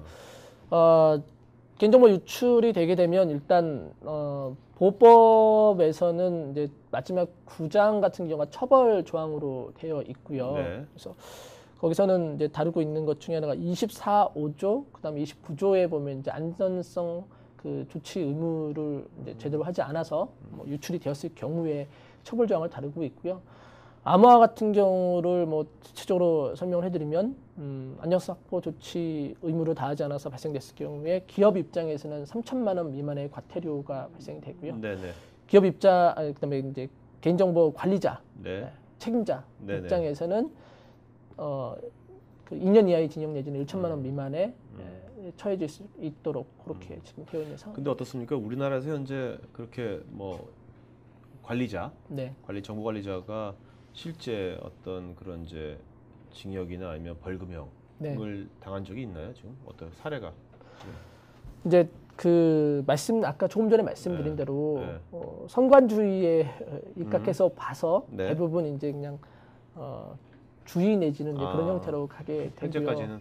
근데 고의적으로 유출하는 경우가 있습니다. 아, 그거는 뭐. 예, 네. 그럴 경우에는 대부분 이제 바로 구속이거나 네. 현재는 이제 불구속 형태로 계속 진행이 되게 되고요. 얼마 전에 크게 떠들었던 이제 뭐 통신사 네네. 정보 유출건이 있지 않습니까? 네네네. 예, 그런 경우에는 2명은 이제 구속으로 이제 되어 있고요. 네. 그래서 실제로 그렇게 고의적으로 유출을 네. 시킨 자에 해당이 되게 되면 처벌 조항이 굉장히 강력하게 나오고요. 그렇지 않고 요즘에는 또 이제 이런 표현도 많이 쓰시거든요. 이제 과거에 저도 사실 뭐 간첩 신고 113 많이 이제 그런 방공 포스터 이렇게 그리면서 네네. 자란 세대이기 때문에 네, 그런 걸 보면 이제 그렇게 안 보시는데 나이가. 네, 그래서 간첩 신고는 113이고 이제 그 화재 신고는 뭐 1199 뭐 네, 이렇게 하지 그렇죠. 않습니까? 네. 그래서 개인정보 침해 사고는 이제 신고는 118입니다. 아, 네. 네, 그래서 118로 요즘에 신고도 많이 하고 계시고 아, 그럴 네. 경우에 또 실태 조사를 118 있구나. 실태 조사를 많이 또 나가거든요. 네, 관련 부처에서 네네. 나가게 되면 실태 조사를 이제 많이 좀 하게 됩니다. 아. 실태 조사를 통해서 암호화라든지 이제 보호 조치 기준에 만약에 이제 부합하지 않는 형태로 실태 조사가 되게 되면 네네. 그럼 이제 처벌이 내려오게 되는데 대부분 과태료 정도로 이제 되고요. 그것도 이제 1회 적발이냐, 2회 적발이냐, 3회 적발이냐에 따라서 적발 기준과 횟수에 따라서 정확하게 이게 좀 구분이 좀 되어 있는 네, 실정입니다. 알겠습니다. 자, 그럼 이런 것에 대해서 우리가 이제 어떻게 그러면 그 기업이 어떻게 대응해야 될 건지 그 대응하는 어떤 건 뭐 팁이랄까, 원칙이랄까 그런 거 좀 말씀 좀 해주시죠. 네, 다음 장 네네. 부탁드리면 과연 이제 제가 고객사를 방문을 하고 기업을 방문하고 이제 관리자분들하고 책임자분들하고 얘기를 나눠 보면 사실 이렇게 전문성을 가지고 대비하기는 사실상 많이 힘들죠. 물론 수준 높은 이제 금융이라든지 이제 그 개인정보를 많이 취급하고 계시는 정보통신 분야에 있는 고객분들은 당연히 지금도 수준 높은 보안 상태를 유지하고 계십니다. 네. 그렇지 않은 기업에서는 가장 이제 궁금해하시는 것 자체가 과연 법을 내가 잘 지키고 있는지 그리고 그 법에 따라서 우리의 보안 수준은 어느 정도 되는지를 가장 궁금해하세요. 네네. 여태까지의 고객분들의 어떤 솔루션의 구매 행태 내지는 보안 수준의 방향을 보면 단품 솔루션의 어떤 구매 형태를 많이 가져가셨거든요. 네네. 그거는 이전부터 정해져 있었는데 그 왜 그렇게 정하셨습니까? 라고 말하면 바꿀 때가 돼서 네. 오래돼서 이런 네. 말씀을 많이 하시거든요. 근데 사실 그런 솔루션을 하나씩 보면 지금도 여전히 쓸 수 있는 솔루션도 많이 계시고요. 제가 볼 때 이 방향이 아니라 다른 부분에 홀이 더 많고 취약점이 더 많기 때문에 그 부분을 조금 더 보완성을 이번에는 향상해 가십시오라고 말씀을 좀 드리고 싶은 경우가 있습니다. 그리고 당장 법적인 부분이 중요해서 맞춰야 되는 부분도 있거든요. 그래서 따라서 지금 현재 가지고 있는 그 기업사의 법 대비, 네. 그다음에 보안 수준 대비한 수준 점검이 수준 진단이 가장 중요하다고 할 수 있습니다. 그래서 보안 수준을 확인을 하시고, 그다음에 보안 수준에 따라서 사실 기업이 가지고 있는 그 지금 현재 상황이라든지, 네, 그다음에 예산이라든지 이런 것도 네. 많이 좀 다르지 않습니까? 그렇죠. 거기에 따라서 관리적인 기술적인 보호 방안에 대해서 로드맵을 마련해 나가는 것이 중요하다 이렇게 네. 볼 수가 있습니다. 그러니까 무작정 막 뭐 제품을 막 사는 게 아니라 네. 먼저 나를 알아야 되는 거네요. 네, 맞습니다. 자기 그죠? 네. 내 처지를. 근데 어떻습니까? 실제로 이런 이제 개인정보 부분 나와가지고 어떤 그 처벌 조항이 되게 이제는 명문화됐고 네. 그랬잖아요. 구체화됐고 그런 이후에 실제로 이제 어떤 보안 정보관리 담당자라든지 이런 분들의 자세랄까 네. 어떤 그런 것들이 좀 많이 달라졌는 거 느끼시나요? 어떠신가요? 네. 기업을 방문해 보면 네. 사실 한 2년 전에 비해서 지금 제가 방문을 해보면 굉장히 많이 의식이 향상됐다는 걸 느끼고 있습니다. 네네. 아주 굉장히 지금은 개인정보보호법에 대해서도 잘 알고 계시고 단지 알고는 있고 이게 어떤 처벌 규정도 굉장히 강력하게 네. 가지고 있다는 것을 인지하고 계시기 때문에 지켜야 되겠는데 지키려고 하면 이제 현실적인 한계가 뭐냐면 제가 개인정보 담당자이기 때문에 네. 나는 해야 되는 걸 알지만 네. 과연 나의 윗선인 C레벨과 매니지먼트에서는 과연 그렇게 심각성을 가지고 있느냐, 네. 그다음에 그들을 어떻게 설득할 것이냐 이런 현실의 벽이 있고 두 번째로는 이제 예산적인 부분이라든지 이런 부분이 있습니다. 하지만 어쨌든 개인정보 담당자라든지 관리자분들은 굉장히 법에 대해서 좀 잘 갖고 근데 계십니다. 문제 생기면 기업의 그 대표도 네. 어떤 처벌을 받는 거 아닌가요? 어떤가요? 네, 지금 현재 양벌 결정에 의해서 네. 되어 있습니다. 알겠습니다. 자, 그럼 이런 것에 대해서 뭐 IBM은 네. 어떤 지금 현재 어떤 서비스라든지 어떤 준비를 하고 계신지 네. 말씀해 주시죠. 네, 다음 장 보시면 네네. 그래서 IBM에서 개인정보보호법 대비해서 보안 서비스를 저희가 가지고 있습니다. 그래서 네. 말씀드렸다시피 자신의 지금 현재의 상황이나 자신이 어떤 수준을 가지고 있는지에 대해서 먼저 확인하는 것이 가장 네. 중요하기 때문에 개인정보 보호 수준 진단을 먼저 해드리고 있습니다. 네. 이 수준 진단 서비스 안에는 단순하게 네. 지금 현재 되어 있음으로 체크하는 것이 중요한 게 아니라 사실 컨설팅의 가장 중요한 건 그 기업이 가지고 있는 문화와 정서 부분도 그 운영의 어떤 환경 네네. 부분도 고려하는 것이 굉장히 중요합니다. 그래서 앞으로 어떤 방향으로 나가시려고 하는지도 굉장히 중요하거든요. 그런 부분을 적극적으로 반영을 해서 네. 어쨌든 개인정보보호법 대비해서 수준 진단을 해드리고요. 거기에 따라서 그런 고려 사항들을 많이 반영을 해서 기술적 보호 조치, 구축 방안을 마련해드리죠. 그래서 네. 빨리 할 수 있는 부분, 퀵윈이라고 부르거든요. 컨설팅 기간 내에 할 수 있는 부분은 빨리 처리를 해드리고 그렇지 않은 부분에 대해서는 로드맵을 마련해서 개인정보보호법을 지킬 수 있는 기술적 보호 조치에 네. 대해서 저희가 안내를 해드리고 자, 있습니다. 이 수준 진단 이거는 어떻게 요거는 받으려면은 어떻게 요청을 어떻게 해야 되나요? 요청을? 저희 IBM 쪽으로 전화 주시면 네네. 네. 이건 무료입니까? 이거는 이것도 유료 서비스인가요? 이건 어떤 어떤? 네. 저희가 일단 현재는 무료 서비스로 지금 현재 유료 서비스로 지금 현재 진행이 유료 예. 확실하셔야 된다. 그래서 유료인데 무료라고 했다가 네. 전화 빗발 치우면 네, 유료 서비스입니다. 네네, 알겠습니다. 그리고 좀 더 설명을 해드리면 네네. 행안부에서 가지고 있는 혹은 키사에서 가지고 있는 아주 간단한 이 체크리스트로 이용해서 무료로 점검할 수 있는 툴이라든지 이런 것도 존재하고 있습니다. 아, 네, 알겠습니다. 자, 그러면 첫 번째 게스트 박희근 선생님 나오시죠. 이제 Q&A 시간 갖도록 하겠습니다, 여러분. 자, 조상현님, 개인정보 보호를 위한 DB 암호 등에 관한 내용을 주의 깊게 보고 있는데 현실적으로 힘든 것이 비용에 관한 문제, 아까 말씀하신 것처럼 IBM에서 하고 있는 서비스는 어떤 것이 있을까요? 중소기업을 위한 특별한 뭐 서비스가 있을까요, 이런 거? 네. 조금 전에 말씀드린 대로 수준 진단 서비스를 통해서 이제 보호 솔루션에 대한 구축 방향 내지는 네. 저희가 패키지 형태로 제공해 드리고 있는데요. 중소기업 같은 경우에는 이제 대기업은 정말 개인정보 보호법 플러스 정보보호 컨설팅을 같이 해드리거든요. 네네. 근데 중소기업 같은 경우는 사실 기간이 돈이다 보니까 컨설팅 자체가 조금 더 짧게 진행할 수 있는 방향으로 만들고 그다음에 필요한 제품에 대해서도 단일 솔루션 형태가 아니라 패키지 형태로 하게 되고 그다음에 그로 인해서 비용을 많이 좀 절감시키는 방향으로 저희가 서비스를 만들고 있습니다. 네.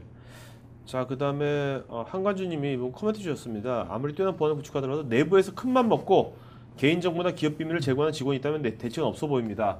사실 내부자 이것이 되게 중요한데 뭐 그죠? 이거에 그쵸. 대한 어떤 대안 같은 건 또 어떻게 될까요, 박사님? 아까 전에도 이제 말씀드렸다시피 이제 내부나 외부나 이제 공직자의 관점에서 네. 우리가 보호해야 될 중요한 네. 이제 정보 자산에 대해서 네. 이 어떻게 이거를 은닉을 하고 그 다음에 어떻게 이 접근하는 데서 장애물을 어떻게 놓고 이런 것들을 이제 통해서 사실 이제 유출을 마음 먹고자 내부자 같은 경우는 어디에 중요한 정보가 있는지를 알기 때문에 네네. 마음 먹고자 하면 다 유출할 수 있겠지만은 적어도 전체가 이제 다 유출되는 거를 이제 막는다든지 아니면 최소화한다든지 네. 아니면 유출될 시점에 있어서 가장 빠르게 그걸 탐지한다든지 이제 그러한 기술들이 이제 구현을 통해서 피해를 최소화하는 이제 그런 활동들이 아마 필요해 보입니다. 네. 자, 여러분들 그 두 분 혹시 질문 잘하신 분 있으면 혹시 메모 좀 해주시겠습니까? 이름 좀 이따가 질문. 예. 네. 예, 네. 알겠습니다. 가지고요. 네. 아까 네네. 조금 전에 저도 그 네네. 질문에 답변을 좀 네네. 드리면 사실 보안 솔루션을 통해서 네. 왜냐면 자기가 이제 거의 대부분을 다 알고 있는 관리하는 사람이고 네. 정말로 나쁜 마음을 먹고 하고자 한다면 사실 여러 가지 보안 솔루션을 피해갈 수 있는 방법도 많이 있습니다. 네.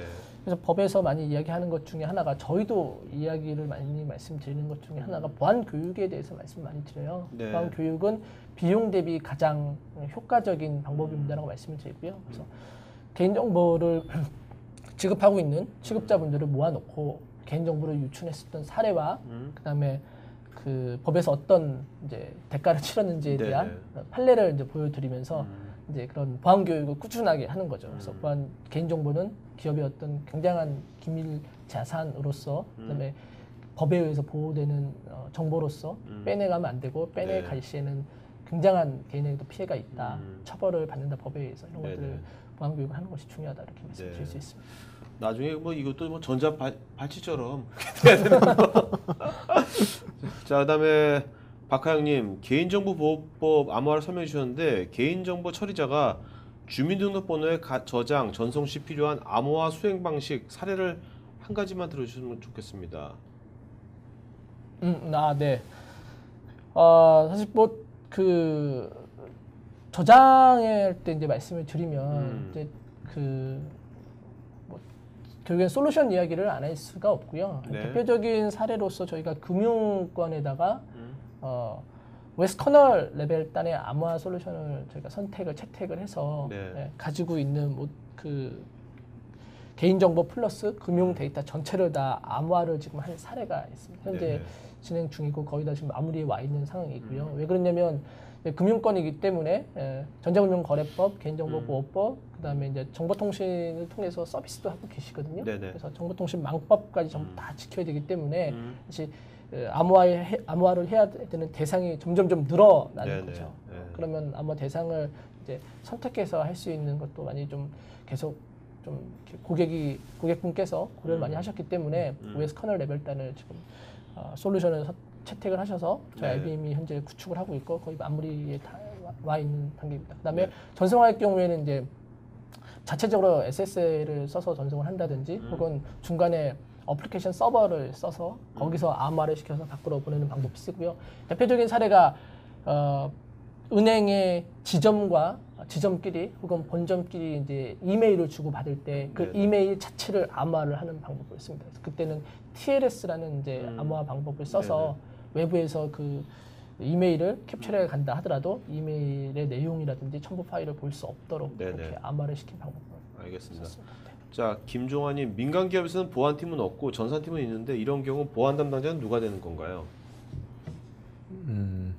그 민간 기업에서 이제 보안 담당자 네. 뭐 이슈도 있을 거고요. 네. 아까 얘기했던 개인정보 그 처리자 아니면 네. 개인정보 담당자 다 이제 이슈가 있을 수 있습니다. 근데 이제 어찌됐든 담당자는 이제 회사의 이제 최고 경영자가 이제 임명하는 지정하는 사람이 이제 담당자가 되는 거고요. 네.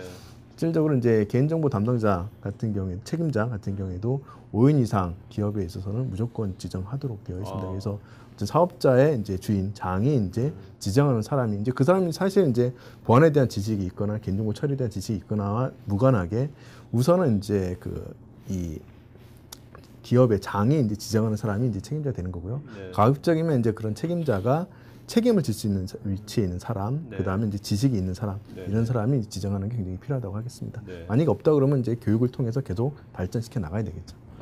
자, 최진대님, 위탁사로부터 제공받은 고액 정보의 업무 목적이 달성된 이후 수탁 회사에서 내부적인 암호화 시스템상 암호화 해제, 복화 과정에서 개인정보 유출의 추적, 누구의 고객 정보를 누가 해제했는지를 확인을 위해서 시스템 내의 고객 정보와 유출자의 정보가 포함된 문서를 보관하거나 자동 저장하게 될 경우 이는 개인정보보호법 위반인지 여부, 위반된다면 개인정보 유출 추적을 위한 대체 방안이 있다면 무엇인지 궁금합니다.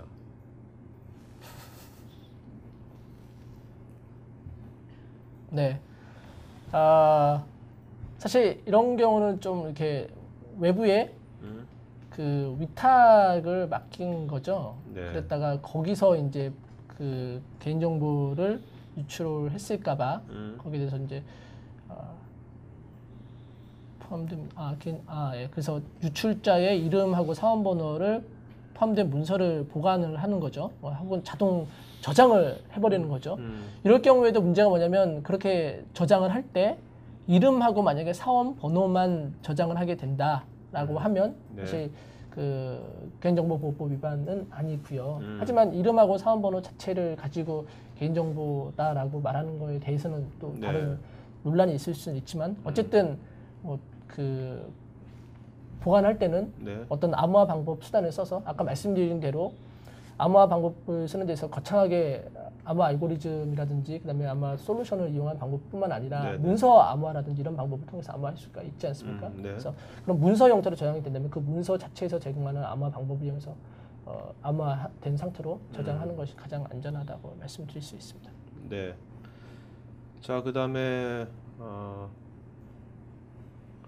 황병주님, 기술적 관리적 보호 조치 관련해서 키사에 문의를 하니 구체적 방법론이나 명확한 답변을 줄 수는 없다고 하더군요. 만일의 일이지만 문제가 발생하여 법적 판단을 하는 데 있어서 해당 판사의 기준에 따라 위법 여부가 결정나고 하는데 실제 기업에서 어떻게 하라는 것인지 라고 답답한 마음을 표현하셨습니다. 먼저 네, 실제 이제 개인정보보호법의 이제 판결이나 이제 사례를 보면요, 공통적인 이제 그런 사항들이 있습니다. 아까도 이제 말씀을 이제 해주셨지만, 이제 첫 번째로는 일단 법이나 이제 정부에서 얘기하는 가이드라인을 먼저 우선적으로 이제 준수를 좀 해야 될 것 같고요. 두 번째는 이제 동종업계에서 동일하게 하고 있다 그러면 반드시 참조할 필요가 있습니다. 그래서 뭐 속된 말로 이제 남들은 다 하는데 왜 너는 안 해서 사고가 일어나냐, 문제가 되느냐, 이러한 이제 얘기를 이제 들을 수 있기 때문에 이제 동종업계에서 하는 것도 굉장히 중요하고요. 세 번째가 이제 상식적으로 이제 필요하다고 하는 그런 사항들에 대해서 이제 따르는 것이 이제 굉장히 중요합니다. 그래서 그 세 가지 관점에 대해서 이제 그 보안 담당자나 해당 기업이 최선을 다한다고 그러면 실제 사고가 났을 때에도 실제 그 주의의 의무를 소홀히 해서 이 사고가 났다고 하는 것까지는 이제 조금 이제 그런 이 참조가 될 수 있는 부분이 있기 때문에 이제 그런 사항들이 이제 좀 잘 챙겨서 이제 지키는 것이 굉장히 중요하다고 하겠습니다. 네. 자, 그다음에 오정태님, 개인정보보호법 관련해서 처벌 조항을 보니 한번 걸리면 회사에서 잘릴 것 같습니다. 보안 담당을 다들 회피할 듯한데요. 아무리 시스템을 갖춰도 빼갈 건 다 빼가는 세상인데 완벽하진 않겠지만 최선의 방어책은 뭐가 있을까요? 네. 네. 이런 분들 많을 것 같아요, 그죠? 네, 서서도 안 할 것 같아요. 네, 오종태님을 저는 적도록 하겠습니다. 네. 가장 리얼한 질문이에요?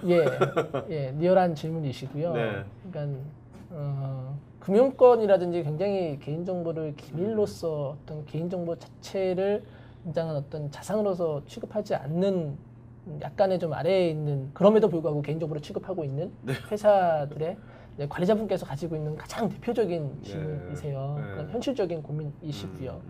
그래서 보시면 그래서 이제 다들 회피한다라고 말씀드렸는데 그럴 경우에는 이제 정확하게 법률적인 그 의거에 의해서 개인정보 최고 책임자를 어떤 사람이 맡아야 됩니다라고 이제 명시된 게 있습니다. 네. 그걸 들고 가셔서 아하. 임원 중에 한 분이 꼭 이렇게 개인정보 최고 책임자가 되시도록 하시는 것이 가장 중요하겠고요. 사실 운영하는 부분에 있어서는 운영과 개인정보 최고 책임자는 좀 다른 역할을 수행을 해야 되기 때문에 네. 그렇게 할 수가 있고 말씀드린 대로 회사를 잘릴 것 같다. 실태 조사를 통해서 처벌 이제 과태료가 나와도 회사에서 대부분 과태료를 내주게 되고요. 네. 회사에서 대부분 알고 있습니다. 그리고 기술적 보호 조치에서 요구하는 수준을 일단 네. 가장 제가 말씀드린 대로 3조에서 10조까지 8가지 조항을 맞추는 게 가장 중요하고요. 그다음에 아까 우리 박차님께서 말씀드렸다시피 만약에 법원에 유출이 발생해서 법원에 간다 하더라도 가장 현실을 가장 고려를 많이 하는 거죠. 네. 그다음에 기술적 보호 조치에 의해서 필요한 요건을 다 했느냐. 그다음에 선관주의적인 입장에서 많이 보고요. 대표적인 사례가 그래서 얼마 전에 그 이제 개인정보를 가장 유출 많이 시켰던 사건도 이제 그렇죠. 말씀드린 좀 S사도 그래서 결국엔 무죄 판결이 나서 네. 예, 또 인터넷상에 뜨거웠죠. 그렇게 됐지 않습니까? 네, 그래서 네. 가장 중요한 건 일단 이제 관리적, 기술적, 물리적 보호 조치를 명시되어 있는 것을 가장 잘 하는 것이 중요하고 만약에 그걸 다 하지 못하는 상황이라면 그럼 현실적인 고려 수준에서 내가 할 수 있는 네. 관리자로서 선량한 관리 의무를 얼마나 어떻게 잘 했는지 그런 부분을 많이 보게 됩니다.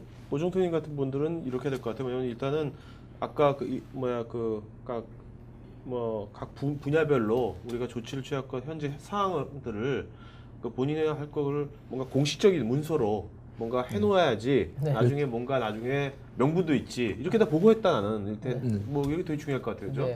구두로만 보고 있어는 위험할 것 같아요. 네. 가장 증적이 상당히 중요하죠. 구두로만 보고 있으면 위험할 것 같아요. 이런 것들을. 이경보님 암호화 방식에 대한 지침에 128비트 이상 안전한 암호화 키를 사용해야 한다는데 정확한 의미가 무엇인지요?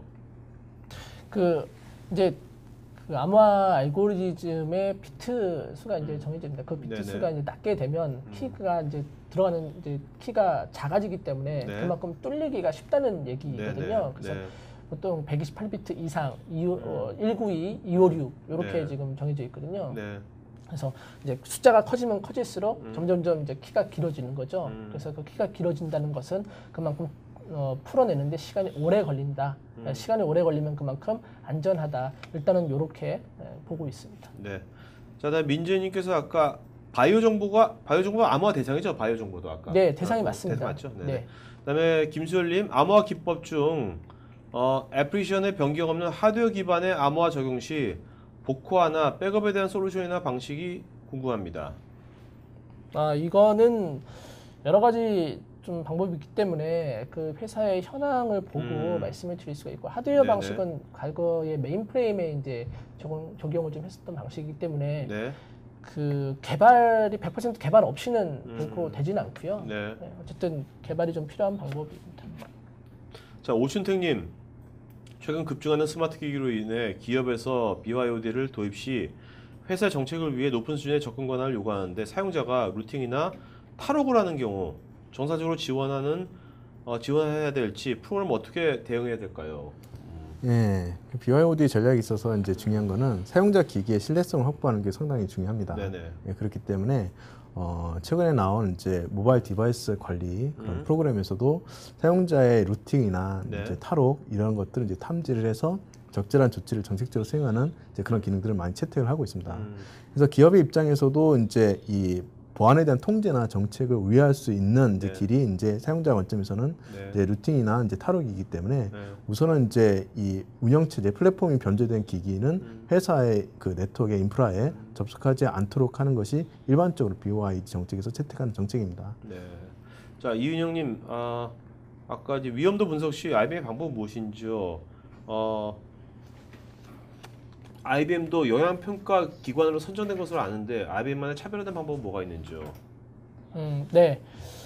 IBM만의 차별화된 방법이 분명히 있고요. 네. 저희가 영향 평가 나오기 전에 글로벌하게 가지고 있는 특허를 가지고 있는 것 중에 하나가 프라이버시에 대해서 저희가 어세스먼트를 할 수 있는 네. 방법론을 가지고 있습니다. 네네. 근데 현실적인 문제를 다시 한번 말씀을 드리면 행안부에서 만들어놓은 개인정보 영향평가 방법론을 이용을 해서 네. 컨설팅을 하는데 걸리는 시간만 해도 일정 이상이라는 거죠. 근데 거기다가 만약에 IBM이 가지고 있는 영향평가 방법을 만약에 더하게 된다면 그만큼 시간을 늘어나게 됩니다. 그럼 시간이 늘어나게 되면 결국엔 비용이 늘어나지 않습니까? 네네. 컨설팅은 결국에는 기간이 비용이거든요. 네. 그래서 그런 부분을 좀 이렇게 고려를 해야 되는 부분이 발생을 합니다. 자, 그다음에 남기출님께서요. 보안 수잔 진단 서비스에 관심이 있는데 절차는 어떻게 되는지. 수준 진단 서비스. 네, 보안 수준 진단 서비스 절차. 보통 1,000명 정도 되는 기업에 수준 진단을 하게 된다고 하면 그러면 한 달 정도 걸리고요. 처음에 들어가서 일주일에서 빠르면 2, 3일 안에 네. 그 현황에 대한 파악을 하고 담당자에 대한 파악을 하고 이런 것들을 진행하게 되고요. 빨리 진행된다면 그 주 안에 착수를 하게 되고 혹은 그 다음 주에 현황 조사에 따른 인터뷰 플러스 그다음에 취약점 점검을 전체를 하게 됩니다. 그게 한 2주 정도에 대해서 하게 되고요. 네. 원하신다면 그 사이에 펜테스트, 그러니까 모의 해킹 서비스라든지 그다음에 전체 어플리케이션 서버에 대한 와스라든지 이런 서버에 대한 취약점 분석을 또 같이 병행해서 수행을 하게 되고요. 네네. 그다음에 마지막 주에는 보고서를 만들어 드리고 그다음에 원하신다면 CIO라든지 CISO 분이 계신다면 그분들과 함께 인터뷰 그다음에 전체적인 그 현황과 그다음에 로드맵에 대해서 저희가 결과 발표하는 시간을 갖도록 되어 있습니다. 그래서 전체적으로 한 4주 정도 걸려서 진행이 됩니다. 네. 자, 문규님, 국민은행 오픈뱅킹 구축 시 보안 서버 F5사의 SSL 가속기를 사용해서 전체 페이지에 대한 암호화를 적용했는데 전체 페이지 암호화가 의무사항인지요? 아니면 개인정보, 금융정보를 전송하는 페이지만 적용해도 되는지요? 네, 맞습니다. 개인정보하고 금융정보 전송하는 페이지만 적용해도 됩니다. 네네. 네. 네. 김한수님, 보안 책임자에 대한 직급 등급에 대한 기준이 있는지요? 기준이 있다면 어느 법규, 어느 항목이 있는지를 알려주시면 감사하겠습니다. 아닙니다. 직급에 대해서는 없습니다. 네. 책임자를 선정하는 부분이라든지 최고 뭐 정보 책임자를 선정하는 부분이라든지 이런 부분은 법적으로 예를 들어서 임원 중에 한 분이 되어야 되고 혹은 정보보호 부서의 장이 되어야 되고 뭐 이런 부분은 법률적으로 몇 개 나와 있습니다. 네. 자, 강찬호님, 기존 DB 암호화 및 암호화 적용 후 DB의 혼용과 호환에 문제가 없을까요? 있습니다. 있기 때문에 암호화를 하기 전에 반드시 위험도 분석이라든지 암호화를 적용함에 있어서 영향도 평가도 같이 하게 됩니다. 네. 서정진님, 기업에서 개인정보가 있는 DB의 암호화는 필수인가요? 현재 MS SQL을 사용하고 있는데 MS SQL 매니지먼트 자체 암호화 기능으로도 법적으로 문제가 없을까요? 아까 말씀드린 대로 이제 이런 경우에 TD 방식이 되거든요. 네. TD 방식인데 그 TD 방식을 적용하는 데 있어서 네. 암호화 알고리즘을 어떤 걸 썼느냐 그게 제일 중요합니다. 네네. 제가 아까 제공해드린 덱으로 DBMS 자체 암호화 기능을 사용하고 그 네네. 암호화 방식의 알고리즘을 쓰지 않습니까? 그 알고리즘이 만약에 행안부에서 나온 그 안내서 안에 들어있는 알고리즘을 사용을 한다라고 네. 하면 네, 맞습니다. 그리고 정확한 내용은 그 행안부의 개인정보보호과가 있습니다. 네네. 그쪽으로 이제 문의를 하시면 아주 친절하게 잘 설명을 해주십니다. 네. 김홍주님, 방화벽만 갖춰져 있는 환경에서 추가 도입해야 할 필수 보안 솔루션은 어떤 것들이 필요할까요? 질문이 굉장히 광범위한데요. 사실은 네. 이제 그 어떠한 보안 솔루션을 이제 도입해야 되느냐 하는 거는 사실 그 기업의 이제 비즈니스나 아니면 네. 어떤 요구사항 여기에 이제 좀 따라서 이제 우선순위가 좀 이제 달린다 해서 예를 들면 이제 일반 이제 직원들이 이제 굉장히 많이 이제 어떤 인터넷에 관련된 이제 업무를 하고 있다 그러면 예를 들면 이제 IPS라든지 아니면 안티바이러스라든지 이런 것들이 이제 좀 얘기가 많이 될 수 있을 것 네네. 같고요. 또 개인정보가 있다 그러면 이제 다른 것들보다도 우선 개인정보 암호화 이런 것들이 먼저 요구가 될 수도 있습니다. 그래서 그런 이제 기업의 비즈니스가 어떻고 그다음에 그 비즈니스를 하는 데 있어서 어떠한 요구 사항들이 있는지에 따라서 조금 우선순위는 달라질 수 있을 것 같습니다. 네. 안승규님, AS 400이라는 오래된 모델을 보면 이거 아직도 있나요? AS 400이? 있습니다. 네. 야, 진짜 오래됐다. 그 10년간 단 한 번도 보안으로 뚫린 적이 없다고 이야기를 듣고 나는데 20년 훨씬 넘었는데 AS400. 네. 그만큼 AIX OS 커널이 우수하다는 것을 입증하는 것인데요. 이분 IBM 분 아니시죠? 글쎄요. 커널 부분에 있어서 향상된 기술은 어떤 것이 있는지요? 예. IBM 분은 아니신 것 같습니다. 왜냐면은 AS400 얘기를 하시면서 AIX를 또 말씀하시고 AS400, 그렇죠. OS400은 이제 그렇죠. 사용을 하는 거고요. 네. 근데 어쨌든 IBM의 운영 체제 포함해서 이제 글로벌 이제 대부분 이제 오픈 스탠다드로 되어 있는 이제 모든 이제 체계들이 이제 트러스트 컴퓨팅 베이스라고 하는 보안이 강화된 보안이 향상된 그런 네. 보안 운영 체제로 계속 지속적으로 이 발전이 되고 있습니다. 그래서 뭐 한 가지 소개를 드리자면은 이제 현재 보안 체계들 대부분이 알백 기반으로 관리가 다 가능해요. 그래서 네, 네. 종래 이제 CQOS 부분에서 많이 커버했던 이제 그런 것들이 이제 OS 기본 기능을 이제 수용됨을 통해서 이제 OS가 이제 그만큼 이제 강화가 되고 있기 때문에 사실 이제 그런 CQOS라는 부가적인 솔루션도 중요하지만은 네. OS의 기본 설정, OS 하드닝, 보안 강화 설정을 통해서 OS 자체를 이제 보안적으로 강화 구성하는 것이 보안적으로 굉장히 중요한 트렌드 중에 하나로 좀 또 되고 있습니다. 네. 자, 그다음에 김영웅님, 최근 APT 공격이 이슈가 되고 또 이에 대응하는 솔루션들이 나오고 있는데 과연 이 솔루션들의 실질적인 탐지 효과나 성수도 등에 대해서 알고 싶습니다. 네, 그 APT 같은 경우에는 사실 아까 얘기했지 정해진 그런 룰이 없기 때문에 사실 전방위적으로 로그를 수집을 하고 그다음에 그 안에 이제 그 사용자의 어떤 행동, 그다음에 이제 사용자도 이제 내부 사용자든 외부 사용자든 사용자의 어떤 프로파일, 그다음에 사용자의 사용 형태, 그다음에 이제 그런 것들이 이제 만약 실제 공격을 이루어진다 그러면 자산이나 네. 취약점이나 아니면 여러 가지 위치 이런 것들을 같이 이제 분석을 통해서 좀 더 정밀한 이제 실적으로 이제 대응해야 될 공격들을 이제 탐지하는 것이 이제 굉장히 필요한데요. 이제 그런 관점에서 보면은 이제 모든 솔루션들이 이제 통합 보안 관제나 SIEM에서 이 보안 인텔리전스 방향으로 이제 가고 있습니다. 그래서 보안 인텔리전스가 보다 정밀하게 이제 그러한 공격들을 탐지해낼 수 있기 때문에 그래서 이제 그런 IBM에서도 이제 그런 것 추세에 대응하기 위해서 보안 인텔리전스 플랫폼이라는 그런 제품의 크레이더 제품을 포지셔닝해서 이제 적극적으로 대응을 하고 있습니다. 네. 자, 홍승우님, 국내와 해외 공격 패턴들이 차이가 있을 텐데 이를 같이 준비해야 할 필요성이 있는지요? 네, 분명 차이는 있습니다. 그러니까 국내에서 시작된 이제 공격이 있고 해외에서 시작된 공격들이 있는데요. 아까 얘기했듯이 이제 전 세계적으로 글로벌화되어 있기 때문에 사실 국내에서 시작된다 하더라도 꼭 국내 기업만 이제 타겟팅 되지는 않고요. 네. 또 해외라고 해서 해외 기업만 타겟팅 되지는 않습니다. 그래서 서로 교체하는 부분들이 있기 때문에 뭐 시간에 그런 차이가 있겠습니다만 지금 보면 거의 글로벌의 모든 그런 인프라가 이 한국의 패턴이나 해외 패턴 똑같이 다 보고 있습니다. 한 가지 예로 IBM 엑스포스 리포트에서도 보면은 상반기 리포트 말고 2011년 풀이어 리포트 보면 국내 보안 사고들이 거론되고 있습니다. 네. 그래서 IBM이 해외에서 이제 글로벌 동향이라고 하지만은 국내 동향도 마찬가지로 같이 보고 있다라고 네. 이제 생각하면 될 것 같습니다. 우리나라인데 우리나라의 뭐랄까요? 해킹 실력이랄까? 네네. 그런 실력은 어느 정도 됩니까? 우리나라 경제 수준만큼 높은가요? 어떤가요? 네, 굉장히 높은 그런 그래요? 실력자들이 굉장히 많이 있고요. 근데 네. 이제 좀 이제 어려운 점은 이제 그런 사실 실력자들이 그 양질을 이제 나와서 이제 국가의 이제 이 보안을 이제 이 방어하는 체계에 네네. 효과적으로 이제 네. 이 인력들이 활용이 돼야 되는데 네. 이제 너무 이제 규제나 이런 것들이 이제 그러한 인력을 양성하기에 조금 적합치 않아서 자꾸 음지로 이제 내려가게 됩니다. PC방에만 네, 계시구나. 네.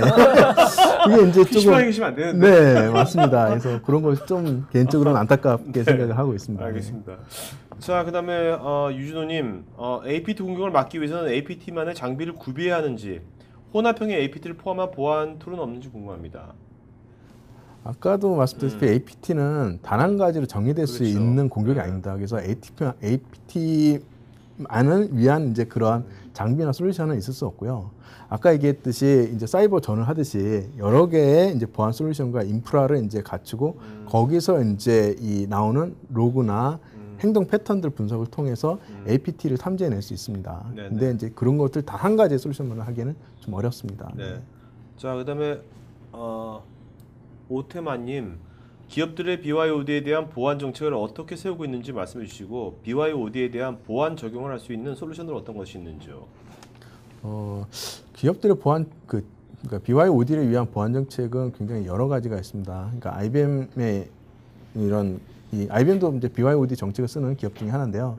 어떤 기기의 형태를 이제 지정을 해준다든지 네. 아니면 회사 내 인프라를 접속하기 위해서 이 기기에서 설정해야 된 보안 구성이나 설치해야 될 소프트웨어를 이제 지정한다든지 아니면 이제 실제 그 안에서 운영하는 것들 예를 들면 네. 뭐 설치하지 말아야 될 소프트웨어라든지 아니면 이제 아까 얘기했듯이 루팅이나 네. 뭐 이 탈옥을 하지 말아야 된다든지 이런 여러 가지 정책들이 있고요.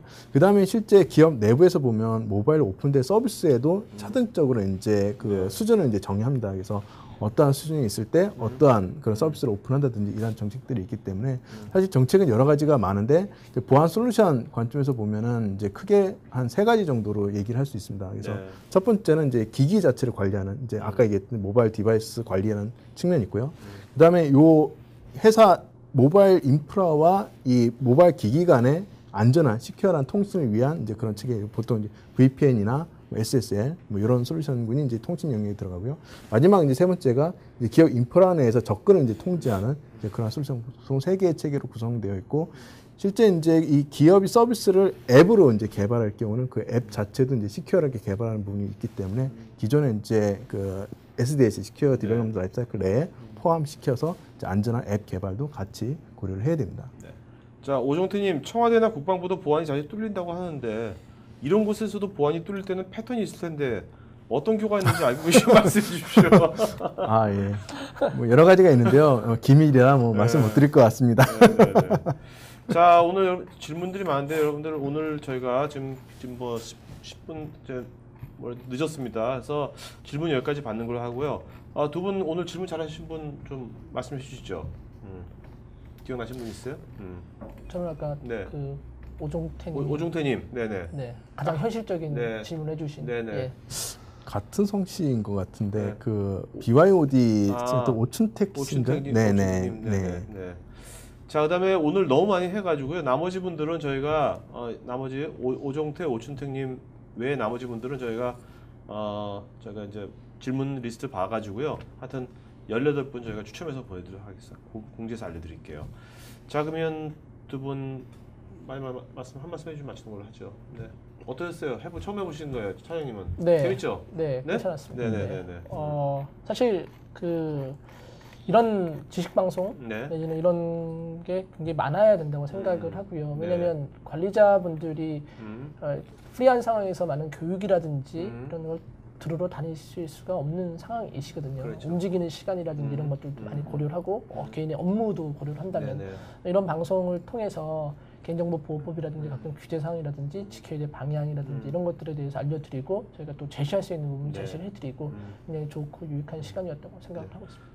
저 아까 보니까 우리 저희 플래닛 TV 방송은 여러 아이패드를 보는 분도 있더라고요. 잘 나오고. 네. 그러니까 네. 이건 디바이스 상관없이 다 보는 거거든요. 네. 어떤 디바이스 다 볼 수 있으니까 여러분들 편하게 보시면 되겠습니다. 네. 선생님, 네. 네. 앞으로 이런 기회를 이제 많이 만들도록 이제 노력을 이제 할 거고요. 네. 이제 IBM 보안 같은 경우 글로벌하게는 가트너 그 시장 분석 기준으로 4위하는 굉장히 큰 보안 회사인데 국내에서는 이제 글로벌 명성하고 좀 다르게 좀 IBM이 이제 노력할 부분이 많은데요. 언제라도 이제 IBM을 외국 기업이라 생각하지 마시고 네. 다 여기 한국 분들이 있습니다. 보면 외국 사람 아닙니다. 해서 네네. 이제 친밀하게 생각을 해주시고 뭐 어려운 점 있을 때 언제나 상담해 주시면은 네. 친절하게 답변해 드리도록 하겠습니다. 네, 네. 자, 그리고 오늘 그 뭐 사실 다음부터 여러분들 지금 오늘 그 채팅창에 우리도 말고도 지금 또 저희랑 같이 플랜 IT 같이 기획한 분께서 지금 여러분들 많이 지금 댓글로 많이 써주셨죠? 네, 그분들도 한번 소개 한번 해줄까? 나오세요. 예? 여러분들 오늘 음지에서 이분들이 음지에서 일하시는 분들입니다. 여기 있는데 양지에서 음지에서 일하는 분들 오늘 한번 좀 얼굴 한번 보여드릴게요. 저희가 예. 나갈까요? 네. 같이 앉아. 그럴까? 여러분들 이렇게 어여쁜 미녀분들이 그 음지에서 여러분들 사실 이분들도 다 방송 한번 타야 되는데 그래서 오늘 한번 이렇게 특별히 이런 분들이 여러분들 아까 지금 댓글로 달아준 거니까 여러분들 감에 보지만 말고 여러분들 인사 좀 하셔야죠. 자, 플랜 IT 그동안 쭉 하셨는데 벌써 우리가 지금 6개월 넘었죠. 네. 네, 안녕하세요. 저 IBM 마케팅의 임지연입니다. 제가 플랜 IT 투게더 초창기 멤버라고 볼 수 있는데요. 고우성 PD님하고 막 이제 IT적인 논의를 하다가 서로 일방적으로 원웨이 이제 커뮤니케이션이 아닌 이제 투웨이 커뮤니케이션으로 해서 뭐 외부 전문가도 모시고 객관적인 입장에서 시선에서 이제 좀 IT를 재미있게 풀어보고자 그래서 토크쇼 형태로 진행을 하려고 이렇게 시작이 됐던 거고요. 이게 벌써 이제 6개월이 됐네요. 내년에도 계속될 예정이고 많은 참여 부탁드립니다. 여러분들이 질문을 주시기 때문에 계속해서 이게 진행이 될 수 있는 거기 때문에 적극적인 참여 부탁드립니다. 네, 감사합니다. 네, 좋습니다. 네. 네. 그다음 네. 네, 안녕하세요. IBM 마케팅에서 보안을 맡고 있는 최진선입니다. 그리고 플랜 IT를 6월 달에 처음 시작했죠. 6월 달에 처음 시작할 때도 이제 보안으로 시작을 했는데 두 번째도 이제 또 이렇게 뵐 수 있게 돼서 되게 감사드립니다. 네, 그리고 지속적으로 계속해서 뵐 수 있도록 계속해서 많이 참여 부탁드리고 그리고 피드백도 주시면 저희가 반영해서 계속해서 이제 좀 향상된 모습을 보일 수 있도록 많은 참여 그리고 의견 부탁드리겠습니다. 네, 감사합니다. 네, 좋습니다. 네. 그 IBM 마케팅의 이현이라고 하고요. 예, 감사합니다. 네, 오늘 알겠습니다. 수고 많으셨습니다. 네, 네. 자, 여러분 하여튼 오늘 잘 보내시고요. 네, 하여튼 앞으로도 계속 더 좋은 방송 만드는데 하도록 하겠습니다. 고맙습니다. 네.